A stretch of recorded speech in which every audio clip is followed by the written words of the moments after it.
अनुकूल हो, वहां कौन सी फसल होगी,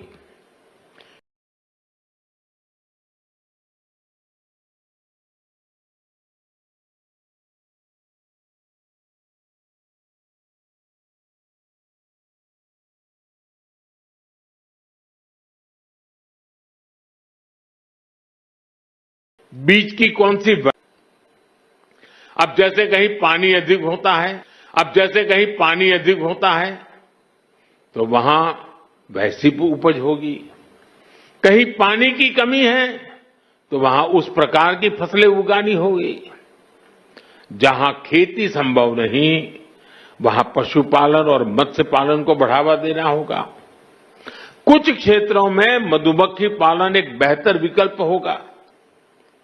तटीय इलाकों में सीवीड फार्मिंग एक शानदार विकल्प हो सकता है। पीएम धनधान्य कृषि योजना की सफलता लोकल लेवल पर इसके इम्प्लीमेंटेशन से ही होगी। इसलिए हमारे युवा अधिकारियों पर बहुत जिम्मेदारी होगी। उनके पास कुछ कर गुजरने का मौका है। मुझे विश्वास है कि युवा साथी किसानों के साथ मिलकर देश के 100 जिलों की खेती की तस्वीर बदल देंगे। और मैं आपको विश्वास से कहता हूं, जैसे ही इस गांव में खेती की तस्वीर बदली, उस पूरे गांव की इकोनॉमी बदल जाएगी। साथियों, आज से दलहन आत्मनिर्भरता मिशन भी शुरू हो रहा है। ये सिर्फ दाल उत्पादन बढ़ाने का मिशन नहीं है, बल्कि हमारी भावी पीढ़ी को सशक्त बनाने का भी अभियान है। जैसे मैंने अभी पहले कहा, बीते सालों में भारत के किसानों ने रिकॉर्ड खाद्यान्न उत्पन्न किया है। गेहूं हो, धान हो, आज भारत दुनिया के सबसे बड़े उत्पादकों में से एक है। लेकिन साथियों, हमें आटे और चावल से भी आगे बढ़कर सोचना ही होगा। हम अपने घर में भी आटे और चावल से गुजारा नहीं करते, और भी चीजें जरूर पड़ती हैं। आटा चावल से भूख तो मिट सकती है, लेकिन पर्याप्त पोषण के लिए हमें और चीजों की जरूरत होती है। उसके लिए हमें योजना करनी होती है। आज भारत को, और खास करके जो वेजिटेरियन आदि प्रकृति के लोग हैं, उनके पोषण के लिए प्रोटीन बहुत महत्वपूर्ण है। अन्य भी चीजों की जरूरत होती है, उसमें एक प्रोटीन भी है। हमारे बच्चों को, हमारी भावी पीढ़ी को उनके शारीरिक विकास के लिए और उसके साथ मानसिक विकास के लिए भी प्रोटीन का उतना ही महत्व है। और स्वाभाविक है, खास करके जो वेजिटेरियन लोग हैं, और हमारे देश में काफी बड़ा समाज है, उनके लिए तो दाल ही प्रोटीन का सबसे बड़ा सोर्स होता है। पल्सेस से उसका रास्ता होते हैं। लेकिन चुनौती ये भी है कि भारत आज भी, हम कृषि प्रधान देश तो है, लेकिन दुर्भाग्य देखिए, भारत आज भी इस प्रकार की आवश्यकताओं के लिए अपनी जरूरतें पूरी नहीं कर पा रहा है। आज देश बड़ी मात्रा में दाल का आयात करता है, दूसरे देशों से मंगाता है। और इसलिए दलहन आत्मनिर्भरता मिशन बहुत जरूरी है। साथियों, 11,000 करोड़ रुपए से अधिक का दलहन आत्मनिर्भरता मिशन, इसमें किसानों की बहुत मदद करेगा। लक्ष्य ये है कि दाल की खेती में 35 लाख हेक्टेयर की वृद्धि हमें कैसे भी करके करनी है। इस मिशन के तहत तूर, उड़द और मसूर दाल की पैदावार बढ़ाई जाएगी। दाल की खरीद की उचित व्यवस्था की जाएगी। इससे देश के करीब 2 करोड़ दाल किसानों को सीधा लाभ होगा। थोड़ी देर पहले कुछ दाल किसानों से मेरी बातचीत हुई और मैंने देखा कि वो आत्मविश्वास से भरे हुए थे, बहुत उत्साहित है और उनका स्वयं का अनुभव पूरा सफल रहा है। और उन्होंने कहा कि कई किसान अब देखने के लिए आते हैं कि भाई इतना बड़ा कैसे कर लिया। देश को दलहन में आत्मनिर्भर बनाने के लिए मैंने उनको बहुत ही मजबूती के साथ, विश्वास के साथ बातें करते हुए देखा। साथियों, मैंने लाल किले से विकसित भारत के 4 मजबूत स्तंभों की चर्चा की है। इन 4 स्तंभों में आप मेरे सभी किसान साथी, हमारे सबसे अन्नदाता हमारे एक मजबूत स्तंभ है।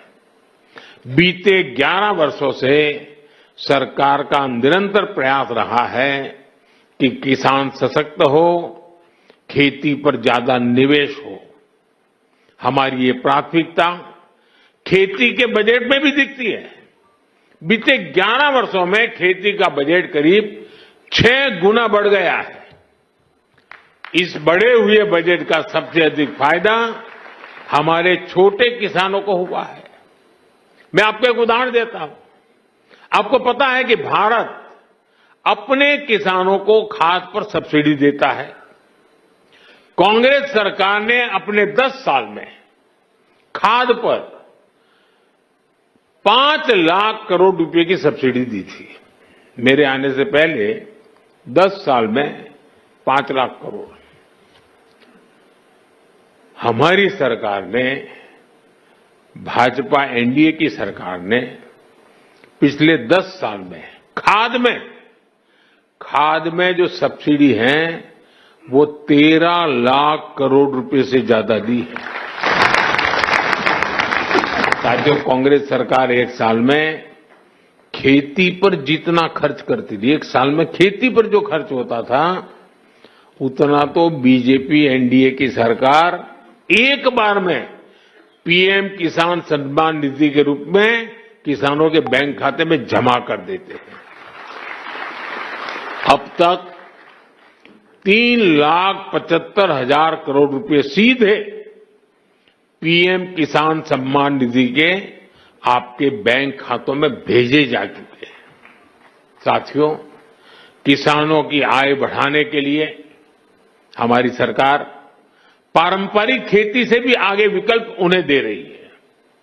इसलिए पशुपालन, मछली पालन, मधुमक्खी पालन भी, उनके पर भी अतिरिक्त आय के लिए बल दिया जा रहा है। इससे छोटे किसानों को, भूमिहीन परिवारों को भी ताकत मिलती है और इसका फायदा देश के किसान उठा रहे हैं। अब जैसे शहद उत्पादन का सेक्टर है, 11 वर्ष पहले जितना शहद भारत में पैदा होता था, आज उसका करीब करीब 2 गुना शहद उत्पादन भारत में होता है। 6-7 साल पहले करीब 450 करोड़ रुपए शहद हम एक्सपोर्ट करते थे, 450 करोड़ रुपए का। लेकिन पिछले साल 1500 करोड़ रुपए से अधिक का शहद विदेशों को निर्यात हुआ है। ये 3 गुना अधिक पैसा हमारे किसानों को ही तो मिला है। साथियों, गांव की समृद्धि और खेती को आधुनिक बनाने में आज हमारी बहनों की भागीदारी निरंतर बढ़ रही है। अभी एक देवी जी से मेरी बात हो रही थी, वो राजस्थान से थी। वो अपना स्वयं सहायता समूह से जुड़ी। वो मुझे कह रही है कि आज उनके मेंबर 90,000 है, 90,000। कितना बड़ा काम किया होगा। एक डॉक्टर बहन मिली, स्वयं पढ़ी लिखी डॉक्टर है, लेकिन अब पशुपालन में उसमें लग गई है। देखिए, खेत में फसल का काम हो या फिर पशुपालन, आज गांव की बेटियों के लिए अवसर ही अवसर है। देश भर में 3 करोड़ लखपति दीदियां बनाने का जो अभियान है, उससे खेती को बहुत मदद मिल रही है। आज गांवों में नमो ड्रोन दीदियां खाद और कीटनाशक छिड़काव के आधुनिक तरीकों का नेतृत्व कर रही है। इससे नमो ड्रोन दीदियों को हजारों करोड़ रुपए की कमाई हो रही है। इसी तरह खेती की लागत कम करने में भी बहनों की भूमिका बढ़ रही है। किसान प्राकृतिक खेती से जुड़े, इसके लिए देश में 17,000 से अधिक ऐसे क्लस्टर बनाए गए हैं जो जरूरी मदद देते हैं। करीब 70,000 कृषि सखियां प्राकृतिक खेती को लेकर जरूरी मार्गदर्शन किसानों को देने के लिए तैयार है। साथियों, हमारा प्रयास हर किसान, हर पशुपालक का खर्च कम करना और लाभ ज्यादा देने का है। अभी जो जीएसटी में नया सुधार हुआ है, अभी शिवराज जी बड़े उत्साह से उसकी बात कर रहे थे, इसका भी बहुत अधिक फायदा गांवों के लोगों को, किसानों, पशुपालकों को हुआ है। अभी जो बाजार में से खबरें आ रही हैं, वो बताती हैं कि त्योहारों के इस सीजन में किसान बड़ी संख्या में ट्रैक्टर खरीद रहे हैं, क्योंकि ट्रैक्टर और भी सस्ते हुए हैं। जब देश में कांग्रेस सरकार थी तो किसान को हर चीज महंगी पड़ती थी। अब ट्रैक्टर ही देखिए, एक ट्रैक्टर पर कांग्रेस की सरकार 70,000 रुपये का टैक्स लेती थी। वहीं जीएसटी में नए सुधार के बाद वही ट्रैक्टर में सीधे करीब 40,000 रुपये सस्ता हो गया है। साथियों, किसानों के उपयोग की बाकी मशीनों पर भी जीएसटी बहुत कम किया गया है। जैसे धान रोपने की मशीन है, उस पर 15,000 रुपये की बचत होगी। इसी तरह पावर टिलर पर 10,000 रुपये की बचत पक्की हो गई है। थ्रेसर पर भी आपको 25,000 रुपये तक की बचत होगी। टपक सिंचाई, फव्वारा सिंचाई से जुड़े उपकरण हो, कटाई मशीन हो, सभी पर जीएसटी में भारी कमी की गई है। साथियों, प्राकृतिक खेती को बल देने वाली जो खाद है, कीटनाशक है, वो भी जीएसटी कम होने से सस्ते हो गए हैं। कुल मिलाकर देखें तो गांव के एक परिवार को डबल बचत हुई है। एक तो रोजमर्रा का सामान सस्ता हुआ है और ऊपर से खेती के उपकरण भी अब कम दाम में मिल रहे हैं। मेरे प्यारे किसान साथियों, आपने आजादी के बाद भारत को अन्न उत्पादन में आत्मनिर्भर बनाया। अब विकसित भारत बनाने में आपकी बहुत बड़ी भूमिका है। एक तरफ हमें आत्मनिर्भर होना ही है, दूसरी तरफ हमें वैश्विक बाजार के लिए भी उत्पादन करना है। अब हमें दुनिया के दरवाजों पर दस्तक देनी है। दोस्तों, हमें ऐसी फसलों पर भी बल देना है जो दुनिया की मंडियों में छा जाए। हमें आयात कम करके ही रहना है और निर्यात बढ़ाने में कोई पीछे नहीं रहना है। पीएम धन धान्य कृषि योजना, दलहन आत्मनिर्भरता मिशन, ये दोनों इसमें बड़ी भूमिका निभाएंगे। आज इस महत्वपूर्ण अवसर पर एक बार फिर इन योजनाओं के लिए मेरे किसान भाई बहनों को मैं अनेक अनेक शुभकामनाएं देता हूं। आपको आने वाली दिवाली के पर्व की भी बहुत बहुत शुभकामनाएं देता हूं। बहुत बहुत धन्यवाद। केंद्रीय मंत्री शिवराज सिंह चौहान जी हमारे साथ टेक्नोलॉजी से जुड़े हुए राजीव रंजन सिंह जी,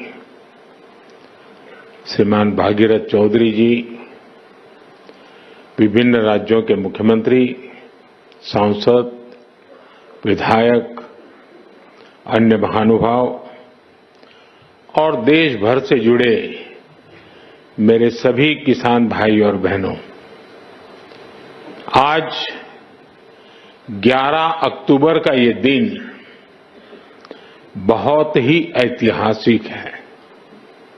आज नया इतिहास रचने वाले मां भारती के 2 महान रत्नों की जन्म जयंती है।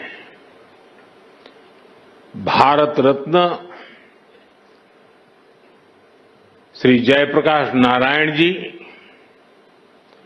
और भारत रत्न श्री नानाजी देशमुख, ये दोनों ही महान सपूत ग्रामीण भारत की आवाज थे। लोकतंत्र की क्रांति के अगुवा थे। किसानों और गरीबों के कल्याण के लिए समर्पित थे।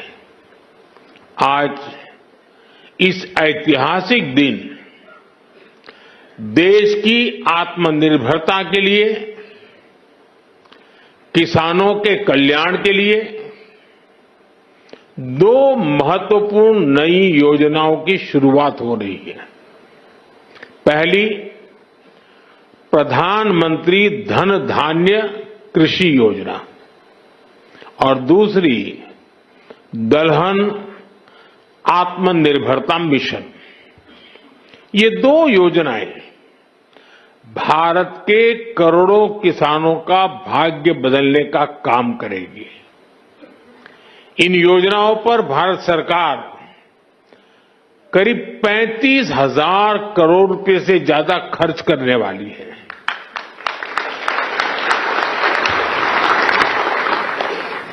मैं सभी किसान साथियों को पीएम धन धान्य कृषि योजना और दलहन आत्मनिर्भरता मिशन के लिए बहुत बहुत बधाई देता हूं। साथियों, खेती और किसानी हमेशा से हमारी विकास यात्रा का एक प्रमुख हिस्सा रही है। बहुत जरूरी होता है कि बदलते समय के साथ खेती किसानी को सरकार का सहयोग मिलता रहे। लेकिन दुर्भाग्य से पहले की सरकारों ने खेती किसानी को अपने हाल पर ही छोड़ दिया था। सरकार की तरफ से कृषि को लेकर कोई विजन ही नहीं था, कोई सोच ही नहीं थी। खेती से जुड़े अलग अलग सरकारी विभाग भी अपने अपने तरीके से काम करते थे और इस वजह से भारत की कृषि व्यवस्था लगातार कमजोर होती जा रही थी। 21वीं सदी के भारत को तेज विकास के लिए अपनी कृषि व्यवस्था में भी सुधार करना आवश्यक था और इसकी शुरुआत हुई 2014 के बाद से। हमने खेती को लेकर पुरानी सरकारों के लापरवाह रवैये को बदल दिया। हमने आप सभी किसानों के लिए उनके हित में बीज से लेकर बाजार तक अनगिनत रिफॉर्म किए, सुधार किए। इसके परिणाम आज हमारे सामने है।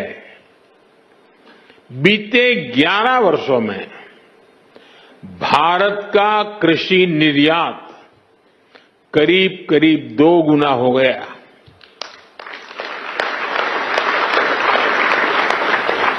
अनाज उत्पादन पहले जो होता था करीब करीब 900 लाख मैट्रिक टन और बढ़ गया। फल और सब्जियों का उत्पादन 640 लाख मैट्रिक टन से ज्यादा बढ़ गया। आज दूध उत्पादन में हम दुनिया में नंबर 1 है। भारत दुनिया का दूसरा बड़ा फिश प्रोड्यूसर है। भारत में शहद उत्पादन भी 2014 की तुलना में 2 गुना हो गया है। अंडे का उत्पादन भी बीते 11 वर्षों में डबल हो गया है। इस दौरान देश में 6 बड़ी फर्टिलाइजर फैक्ट्रियां बनाई गई हैं। 25 करोड़ से ज्यादा सॉइल हेल्थ कार्ड किसानों को मिले हैं। 100 लाख हेक्टेयर में सूक्ष्म सिंचाई की सुविधा पहुंची है। पीएम फसल बीमा योजना से करीब 2 लाख करोड़ रुपए, यह आंकड़ा छोटा नहीं है, 2 लाख करोड़ रुपए क्लेम के रूप में किसानों को मिले हैं। बीते 11 साल में 10,000 से ज्यादा किसान उत्पाद संघ एफपीओज बने हैं। अभी मुझे आने में देरी इसलिए हुई कि मैं कई किसानों के साथ गप्पा गोष्ठी कर रहा था। अनेक किसानों से बात हुई, मछुआरों से बातचीत हुई, महिलाएं जो कृषि क्षेत्र में काम कर रही है उनके अनुभव सुनने का अवसर मिला मुझे।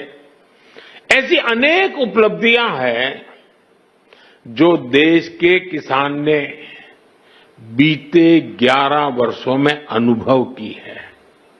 लेकिन साथियों, आज देश का मिजाज ऐसा बन गया है कि वो कुछ उपलब्धियों से ही संतुष्ट नहीं होता है।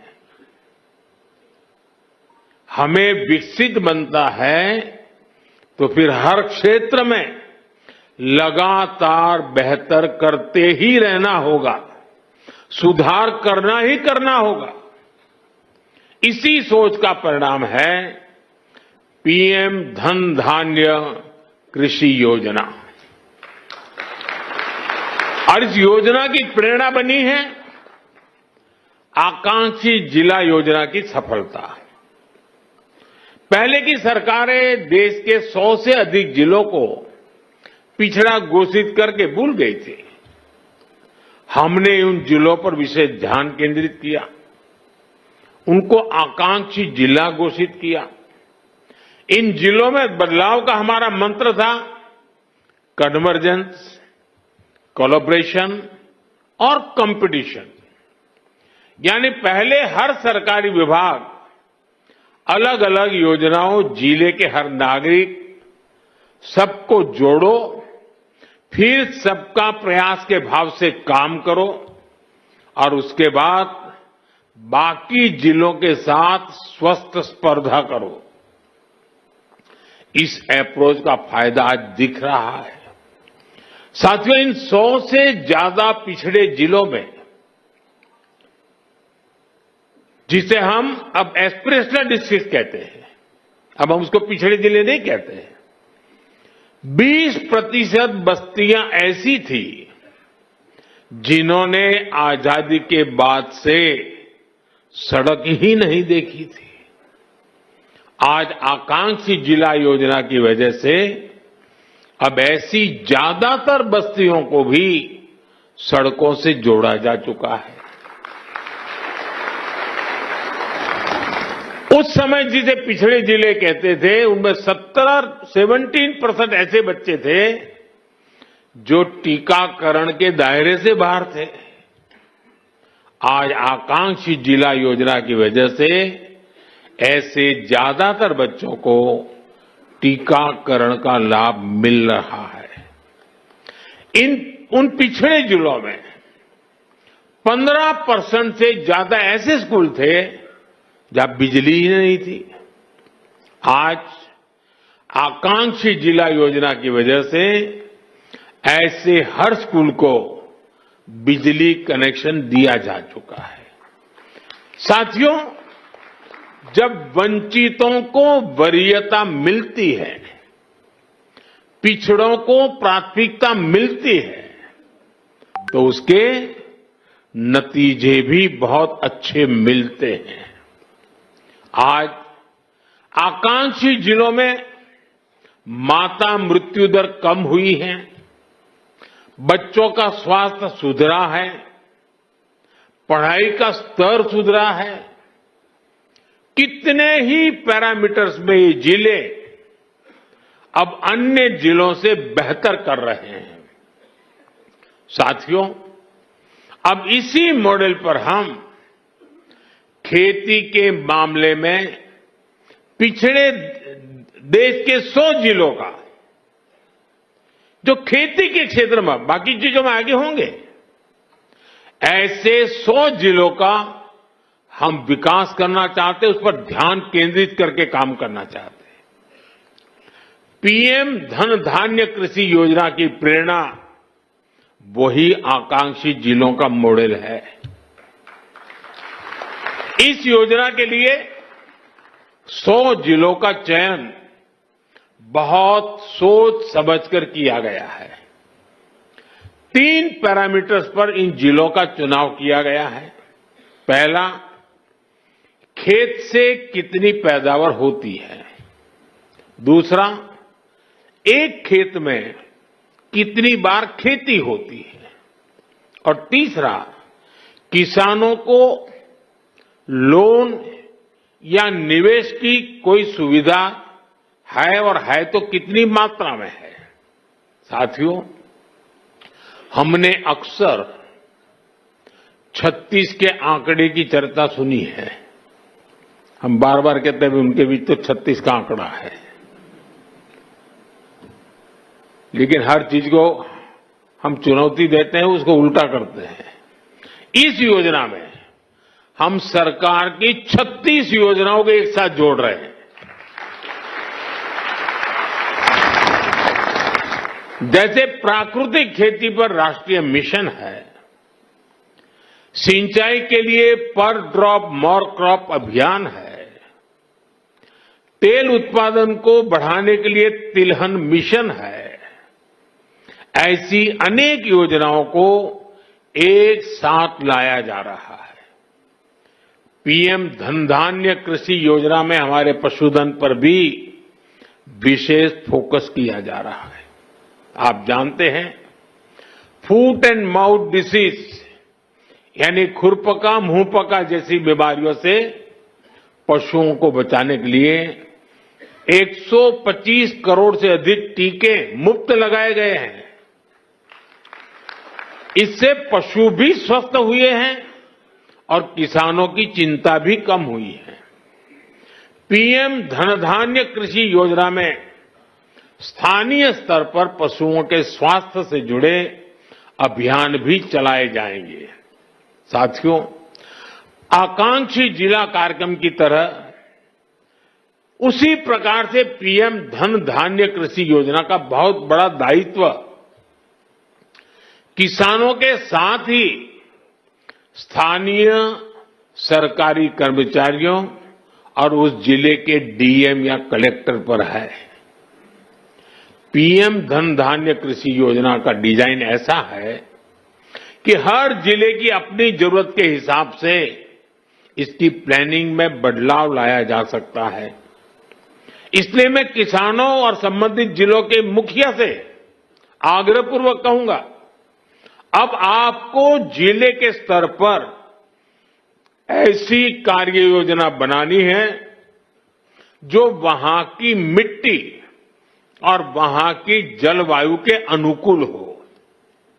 वहां कौन सी फसल होगी, बीज की कौन सी वैरायटी लगेगी, कौन सी खाद कब उचित रहेगी, ये आप सबको मिलकर के एक नए तरीके से सोच समझकर निर्धार करना चाहिए और उसको लागू करना चाहिए। आपको हर क्षेत्र, हर खेत के हिसाब से प्लानिंग करनी होगी। अब जैसे कहीं पानी अधिक होता है तो वहां वैसी उपज होगी, कहीं पानी की कमी है तो वहां उस प्रकार की फसलें उगानी होगी।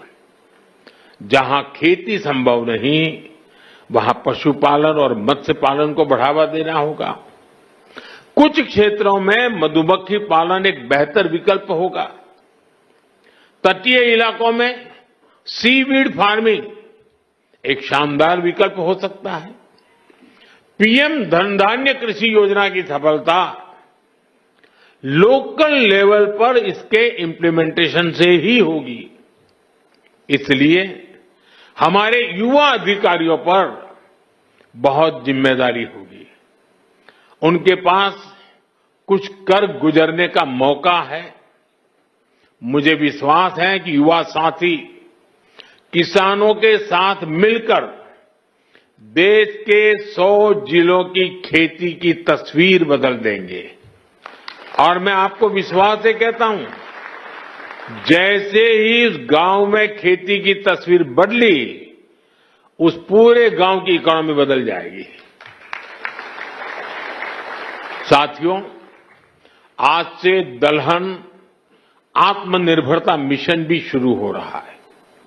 ये सिर्फ दाल उत्पादन बढ़ाने का मिशन नहीं है, बल्कि हमारी भावी पीढ़ी को सशक्त बनाने का भी अभियान है। जैसे मैंने अभी पहले कहा, बीते सालों में भारत के किसानों ने रिकॉर्ड खाद्यान्न उत्पन्न किया है। गेहूं हो, धान हो, आज भारत दुनिया के सबसे बड़े उत्पादकों में से एक है। लेकिन साथियों, हमें आटे और चावल से भी आगे बढ़कर सोचना ही होगा। हम अपने घर में भी आटे और चावल से गुजारा नहीं करते, और भी चीजें जरूर पड़ती हैं। आटा चावल से भूख तो मिट सकती है, लेकिन पर्याप्त पोषण के लिए हमें और चीजों की जरूरत होती है। उसके लिए हमें योजना करनी होती है। आज भारत को, और खास करके जो वेजिटेरियन आदि प्रकृति के लोग हैं, उनके पोषण के लिए प्रोटीन बहुत महत्वपूर्ण है। अन्य भी चीजों की जरूरत होती है, उसमें एक प्रोटीन भी है। हमारे बच्चों को, हमारी भावी पीढ़ी को उनके शारीरिक विकास के लिए और उसके साथ मानसिक विकास के लिए भी प्रोटीन का उतना ही महत्व है। और स्वाभाविक है, खास करके जो वेजिटेरियन लोग हैं, और हमारे देश में काफी बड़ा समाज है, उनके लिए तो दाल ही प्रोटीन का सबसे बड़ा सोर्स होता है। पल्सेस से उसका रास्ता होते हैं। लेकिन चुनौती ये भी है कि भारत आज भी, हम कृषि प्रधान देश तो है, लेकिन दुर्भाग्य देखिए, भारत आज भी इस प्रकार की आवश्यकताओं के लिए अपनी जरूरतें पूरी नहीं कर पा रहा है। आज देश बड़ी मात्रा में दाल का आयात करता है, दूसरे देशों से मंगाता है। और इसलिए दलहन आत्मनिर्भरता मिशन बहुत जरूरी है। साथियों, 11,000 करोड़ रुपए से अधिक का दलहन आत्मनिर्भरता मिशन, इसमें किसानों की बहुत मदद करेगा। लक्ष्य ये है कि दाल की खेती में 35 लाख हेक्टेयर की वृद्धि हमें कैसे भी करके करनी है। इस मिशन के तहत तूर, उड़द और मसूर दाल की पैदावार बढ़ाई जाएगी। दाल की खरीद की उचित व्यवस्था की जाएगी। इससे देश के करीब 2 करोड़ दाल किसानों को सीधा लाभ होगा। थोड़ी देर पहले कुछ दाल किसानों से मेरी बातचीत हुई और मैंने देखा कि वो आत्मविश्वास से भरे हुए थे, बहुत उत्साहित है और उनका स्वयं का अनुभव पूरा सफल रहा है। और उन्होंने कहा कि कई किसान अब देखने के लिए आते हैं कि भाई इतना बड़ा कैसे कर लिया। देश को दलहन में आत्मनिर्भर बनाने के लिए मैंने उनको बहुत ही मजबूती के साथ, विश्वास के साथ बातें करते हुए देखा। साथियों, मैंने लाल किले से विकसित भारत के 4 मजबूत स्तंभों की चर्चा की है। इन 4 स्तंभों में आप मेरे सभी किसान साथी, हमारे सबसे अन्नदाता हमारे एक मजबूत स्तंभ है। बीते 11 वर्षों से सरकार का निरंतर प्रयास रहा है कि किसान सशक्त हो, खेती पर ज्यादा निवेश हो। हमारी ये प्राथमिकता खेती के बजट में भी दिखती है। बीते 11 वर्षों में खेती का बजट करीब 6 गुना बढ़ गया है। इस बढ़े हुए बजट का सबसे अधिक फायदा हमारे छोटे किसानों को हुआ है। मैं आपको एक उदाहरण देता हूं। आपको पता है कि भारत अपने किसानों को खाद पर सब्सिडी देता है। कांग्रेस सरकार ने अपने 10 साल में खाद पर 5 लाख करोड़ रुपए की सब्सिडी दी थी। मेरे आने से पहले 10 साल में 5 लाख करोड़। हमारी सरकार ने, भाजपा एनडीए की सरकार ने पिछले 10 साल में खाद में जो सब्सिडी है वो 13 लाख करोड़ रुपए से ज्यादा दी है। साथियों, कांग्रेस सरकार एक साल में खेती पर जितना खर्च करती थी, एक साल में खेती पर जो खर्च होता था, उतना तो बीजेपी एनडीए की सरकार एक बार में पीएम किसान सम्मान निधि के रूप में किसानों के बैंक खाते में जमा कर देते हैं। अब तक 3,75,000 करोड़ रुपए सीधे पीएम किसान सम्मान निधि के आपके बैंक खातों में भेजे जा चुके हैं। साथियों, किसानों की आय बढ़ाने के लिए हमारी सरकार पारंपरिक खेती से भी आगे विकल्प उन्हें दे रही है। इसलिए पशुपालन, मछली पालन, मधुमक्खी पालन भी, उनके पर भी अतिरिक्त आय के लिए बल दिया जा रहा है। इससे छोटे किसानों को, भूमिहीन परिवारों को भी ताकत मिलती है और इसका फायदा देश के किसान उठा रहे हैं। अब जैसे शहद उत्पादन का सेक्टर है,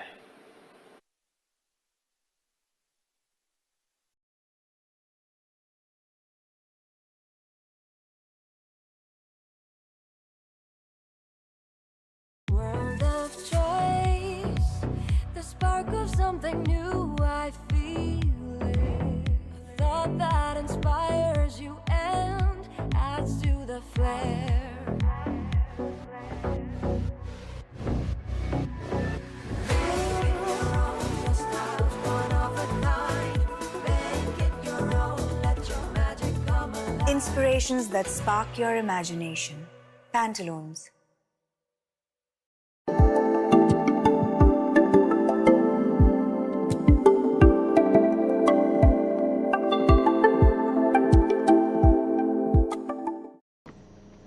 Justice Manmohan, Justice Pankaj Mittal, friends from the General Counsel Association of India, ladies and gentlemen, thank you very much to come here and speak to all of you here. The idea behind my talk will be to give you a somewhat broader economic perspective of the legal system and how I, as a policymaker, think about this. So I will be somewhat critical, but hopefully you will take it in the right spirit because we are in this boat together. So as many of you know that India is just this year become the world's 4th largest economy. We are still the fastest growing economy in the world. In about 24 months' time, we will become the world's 3rd largest economy. Then of course it's a long slog to the other big 2. Nevertheless, let it also be clear that the way our demographics is set up, we effectively have somewhere between 20 and 25 years to become Viksit Bharat. Effectively, this is the period in which we basically have to make it. After that, we will grow old. just like Japan, just like Europe today, we too will grow old. So this is the 2 decades in which we have to grow as rapidly as we can in the hope that we are at least upper middle class, rather may not become really rich, but and that is an important thing that we need to do because this is a national opportunity for us, not just as a country, but as a civilization to come back. But in this, the legal fraternity really has to play a role. And the reason for this is, I'm afraid, the judicial system and the legal ecosystem, but the judicial system in particular, is now, in my view, the single biggest hurdle to becoming Viksit Bharat and growing rapidly. I've said this before, and I'm saying it again. So it's not something I'm saying for the first time. The inability to enforce contracts in time or to deliver justice is now such a major constraint that I'm telling you, if we do not see a major overhaul of the entire legal ecosystem, it will not matter what else we are doing in the rest of the system. And the physical infrastructure will get, 5-6 years, it'll become good enough. Maybe we need to upgrade our cities. All of that we'll manage. But the legal system really has to be fixed. And let me show you what happens as a result, just as a policymaker, when we are making rules and regulations. We suffer from what is called the 99-1 problem. What is the 99-1 problem? It's the following. You see, when you're making rules, regulations, policies, 99% of those rules, regulations, policies, the bulk of it, is really reflects the problems of 1% of misuse, that 1% of dispute, and so on and so forth. Now, in any functioning system, that 1% of exceptions should actually get sorted out by the legal system. But because I do not think it will get sorted out there, all the rest of the 99% of laws, rules, regulations, and all kinds of complicated things that I have to do is effectively to take care of that 1%. And of course, it feeds back into itself, into a spiral. And so now we have ended up with the complicated system further creating its own complications and so on. So we really have to do something about this. And here, of course, everybody will talk. I'm sure the others will speak about the legal processes that need to be radically changed. But I think we need, first of all, a cultural change, a cultural acceptance, which the legal profession needs to have about the problems that it faces, rather than to have the rather self-congratulatory tone which one tends to hear in conferences like this. I'm sorry if I'm being a little bit rude, but anybody who has been to any conference in which I've spoken will know that that is my usual approach, and because I mean well. So as I said, please take it in the right spirit. Now, usually what happens is this is blamed on some colonial legacy of processes and so on. But in fact, we keep adding new problems to the system. And I'm going to use one example because I heard it being spoken about a little earlier. So I want to talk a little bit about pre-litigation mediation. This is not an old problem. We have only in the last decade or so added this as a new problem. And the legal profession thinks it's a solution, but the rest of us think it's a problem. So let me tell you why.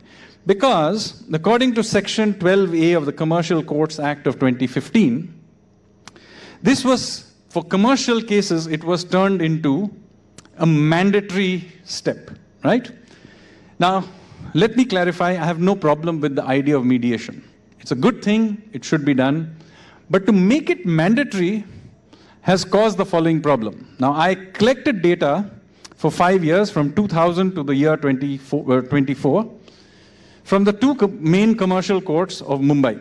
Commercial capital, commercial courts, best place to get data on this issue. And I found that between 98 to 99% of pre-litigation mediation actually fails. It then goes back into the same courts that you are complaining about and trying to avoid. All you have achieved is added 6 months to the process, lawyers' fees, mediators, all kinds of other things, not to mention huge efforts to avoid that loop. What is the benefit to the system? As I said, I have no problem with mediation. Why not make this simply voluntary? And yet, huge amount of effort was put in by the legal profession to actually add this to the mediation bill of 2023. And it nearly became mandatory. A failed system, which we know it doesn't work, was nearly added and made mandatory for civil cases as well. It is because of a few people like myself who wrote rather angry notes to the parliamentary committee that it eventually did not become a part of the act.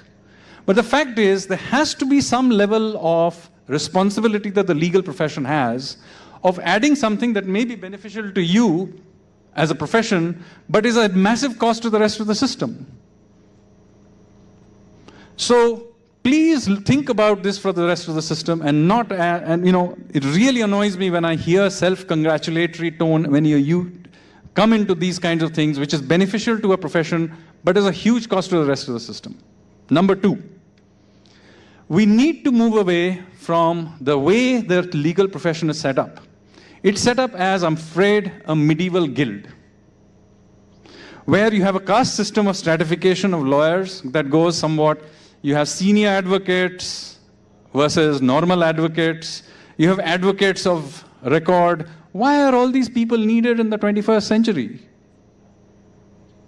Just have a standardized SOP, let anyone run it. In fact, why do you even for many levels of legal work, why do you even require somebody to have a legal degree to argue your case? This is the age of AI. If I as a citizen can figure out how to argue my case of perplexity, I should be allowed to do it.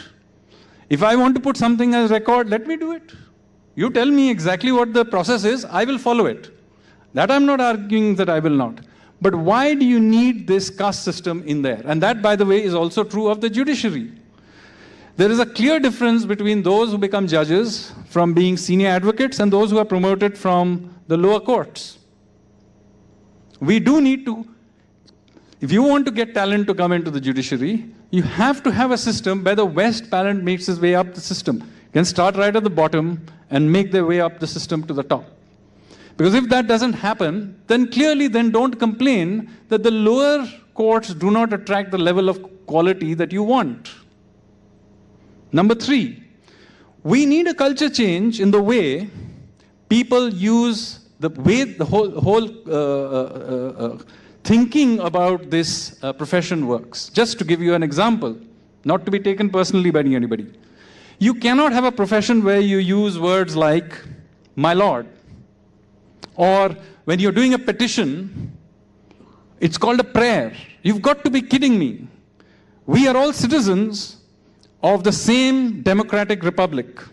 It is not appropriate for one citizen to call another citizen my lord or to pray to them. It is not acceptable. And we have got to end this. It also have to end this whole custom of having these long vacations. I'm sorry, this cannot go on. The judiciary is a public service like any other part of the state. I also work in the government. I also take vacations. But the judges are very happy for them to take vacations. But why should the entire court system be shut down for this? After all, the policemen also take vacations. I also take vacations. Do you shut down the entire police department for this? Let's say some other profession does this. Let's say the doctors decide that we will take summer vacation, Dussehra vacation, winter vacation, and shut down the hospitals for a large part of the time, and we will have vacation benches for emergency cases. Would that be acceptable? Why is it acceptable then for something that is effectively the responsibility of the state, and as a citizen, is something I should expect from the state and particular branch of the state? Now, my reason I'm making all of this, this tone of voice in making these points is very simple. Because we as a people, as I pointed out, have about 20-25 years to make it. We don't have time to waste. We all have to pull together. You're as much citizens as I am, and I have great faith in my fellow citizens that they will do the right thing. So I've really come here to beseech my fellow citizens that you from the legal profession really pull up your socks, because we are waiting for you to really push for this.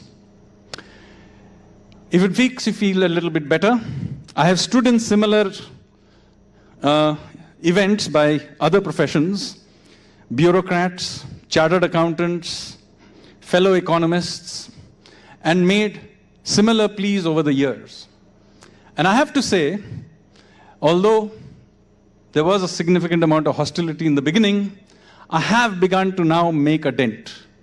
Bureaucratic processes are slowly but steadily getting improved. Far from being shunned, I am now actually invited to Labasna at Mussoorie to give talks. And you know my tone of voice, so, top level officials in their part of their training put up with me. The way chartered accountancy profession, or in fact, my own profession of economists, have had to change themselves has to be done because we have to be willing to go out there and question things from first principles. Because that's the only way change will happen. So let me stop right there and state that, dear fellow citizens, the moment has come. We are the generation we were waiting for. That nobody else is going to do this. It's between you and me. We are on the same ship. Thank you very much, ladies and gentlemen.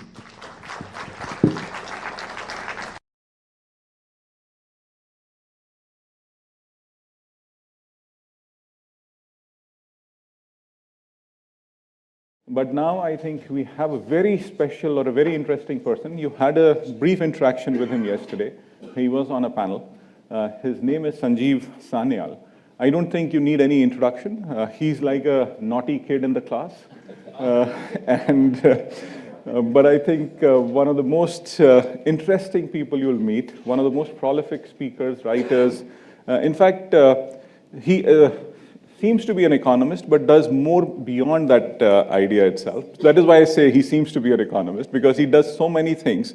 In fact, his work on history, his book on Ocean of Churn, etc., is just absolutely something worth reading. He's looking at history from a different perspective. But today, he's not really going to be talking about all those things. But what he's going to be talking about is how India is possibly changing or looking at business process reengineering, if I might say, just as a short introduction. Sanjeev, of course, is member of the Economic Advisory Council to the Prime Minister, was a principal economic advisor as well with the Government of India. And then in his previous avatar, when he was possibly working with some corporate called Deutsche Bank, he was the global strategist for them. I think he worked with them for about 23 odd years. But I think the kind of impact that he's possibly making right now is far bigger and better. Because it actually impacts about 1.5, 1.6 billion lives, and that's where it is. Sanjeev, it is such a pleasure to have you with us. Why don't you just join us on the stage and share your views?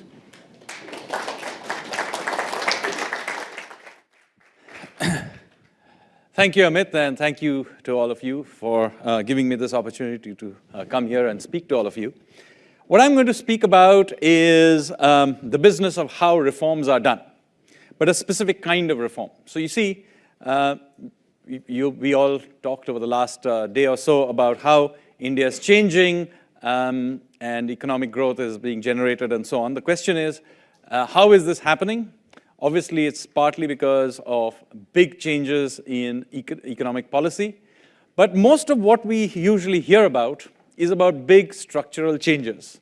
So these are structural changes like the introduction of the GST tax system, the insolvency and bankruptcy code, the cleaning of the banks using it, or even the introduction of the inflation targeting framework and so on. So these are structural changes. So what are structural changes? Structural changes are changes that relate to changing the structure of something. So for example, introducing GST is like India signed a free trade agreement with itself. The insolvency and bankruptcy code fundamentally changed creditor rights in the country and created a system of creative destruction. So these are structural changes. But these are not the only kind of changes that happen. A lot of the changes that happen are actually nuts and bolts changes relating to processes of the government itself. So this is, given a certain structure, how do you make it more efficient? So there's a whole area of reform called process reforms. Sadly, this is not much written about, not just in India, but worldwide. You know, so there are several academics in this room. A whole area of reform and policy making that you'll be surprised how little there is actually literature on. You will get it on some specific measure, but as a class, process reforms are almost not studied at all. And I'm going to talk about this because a lot of the efficiency gains that you are now seeing is actually not coming from these big picture structural reforms, which obviously take the headlines, but from these small nuts and bolts changes. And I'm going to give you some examples of this. Now, the irony is that although in the economics literature, the policy-making literature, process reforms are not much talked about, if you went to the business departments, business process reengineering is the most routine of things that are taught. And yet you would think, and I've just given some examples of papers that are very well known in this field, but basically this is an area that is not taught to our policymakers. It's not there in the policy discussions and so on. And so I have been trying in recent years to make some systematic way in which to study these things. So here is a rough way where we can go about it, just a scheme. So how do you go about doing these nuts and bolts process reforms and efficiency gains? Well, first thing to do is obviously to figure out, is there an inefficient place?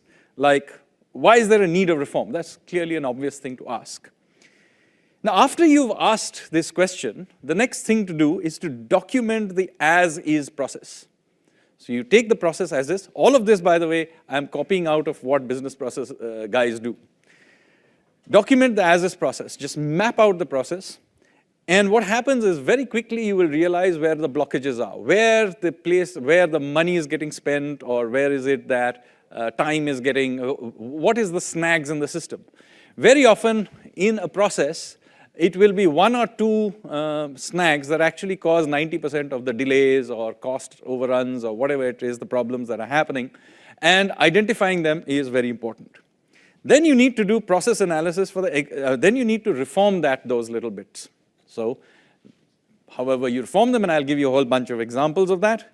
And then you do something that is absolutely critical. This cannot be a one-time process. Because you now have changed some things, you have to monitor this through feedback loops, because whenever you make changes, there will be unintended consequences, whatever you try to do may not work, and so on and so forth. So this is not a one-time change. Introducing the GST is a one-time activity, but making it actually work is a feedback loop thing which works basically through this process reengineering. Now, what are the kinds of examples of this? So I've given 6 types of these kinds of reforms. There can be more. If you can think of one more, I add it in there, because I invented this myself. So the first kind is streamlining an existing administrative process. This does not mean that you introduce new laws or regulations. Just take the same thing, make some administrative changes, and the process works better. The second is to change the regulation under existing law, i.e., I don't go back to Parliament, but I take the law underneath whatever the regulations are, actually make changes in the regulations. Third is I change the legislation itself, which I have to go back to Parliament or the State Assembly. Fourth, adding capacity at some level of government to remove bottlenecks. So that is one other way. Removing a requirement of state-mandated activity to remove a bottleneck. And finally, merging, closing, restructuring outdated government agencies and processes. So all of these are things that I will talk about now. So the first one, kind of process reforms, is administrative streamlining. You've heard a little bit about this yesterday. And I'm going to illustrate this using something called direct benefits transfer. Now, Mr. Kant yesterday mentioned this as well. But basically here what we are doing, this is not about debating how much money should be given, what kind of support should be given to the poor. This is merely about improving the process through which this is delivered. So if you decide for whatever reason you want to get 100 rupees to X person for whatever reason, my job is to make sure that 100 rupees reaches.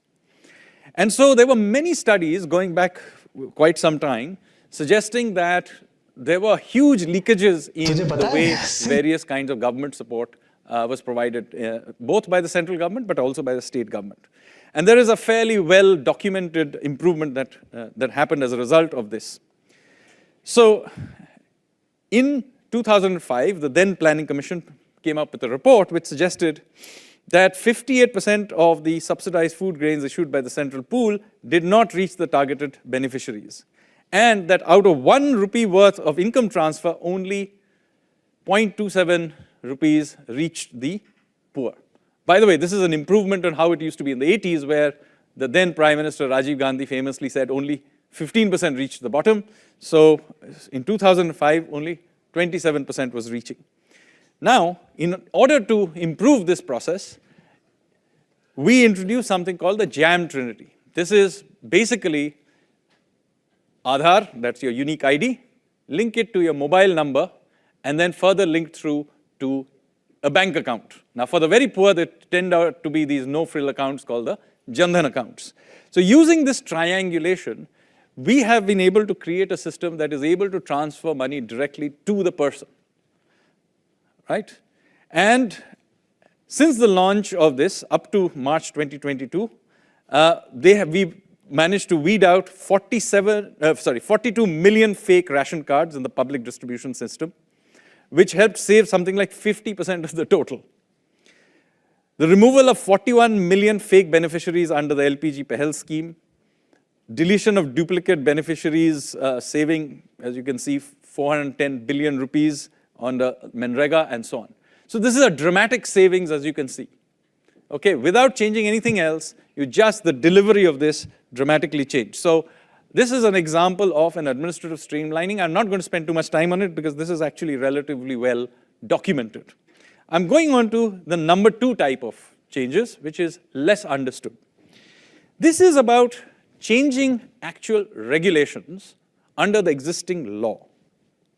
Now, the illustration I'm going to do on this relates to the IT BPO sector. I deliberately chose this because I'm coming here to Silicon Valley. Many of you have links to this IT-enabled services and other such sectors.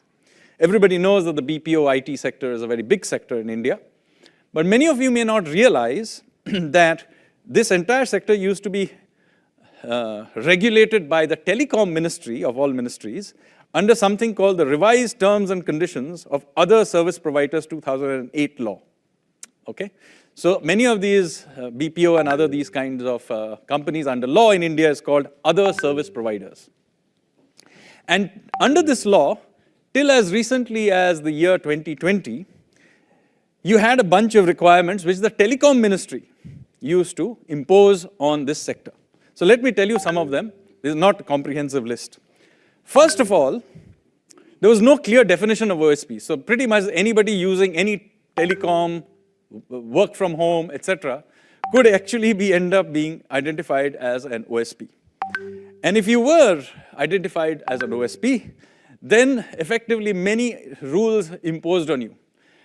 For example, it was actually illegal till 2020 to work from home unless you had explicit permission from the Telecom Ministry. Not many people realize this. Many of you were doing extremely illegal things all those years. Not only that, not only were you supposed to get permission from the Telecom Ministry, you were supposed to have an EPA BX machine in your basement from every location from where you were using any IT type of work. Okay? Now, my team who was working on this are in their late 20s, and they had never heard of an EPA BX machine till they did this research. They required separate registrations for every ASP. So every location required, so supposing there's a bunch of people who are working from home or from different locations, not good enough for the company to get an okay. It required every location to get it. So if everybody is home, if you happen to be in a tea shop or coffee shop and working, that had to actually be certified by the Telecom Ministry. If you were working from there, otherwise it was illegal. And then there were all kinds of bizarre laws. For example, it didn't allow you to do domestic business and international business in the same location. So supposing you were Singapore Airlines, okay, and you had a back office operation in India, you're supposed to have separate systems for the international and domestic things. Now imagine how bizarre this is. Supposing I'm an Indian citizen in Singapore, I buy a ticket in Singapore and come to India and I have a problem, and I call the call center. Am I an international or a domestic? And in any case, why do you want to have this thing? After the whole point is I have to have increasing returns to scale from clustering, all of this. So all of this garbage rules were being imposed on this huge sector, which we are all very proud of, and all of them were complaining about it for years, but nothing would happen.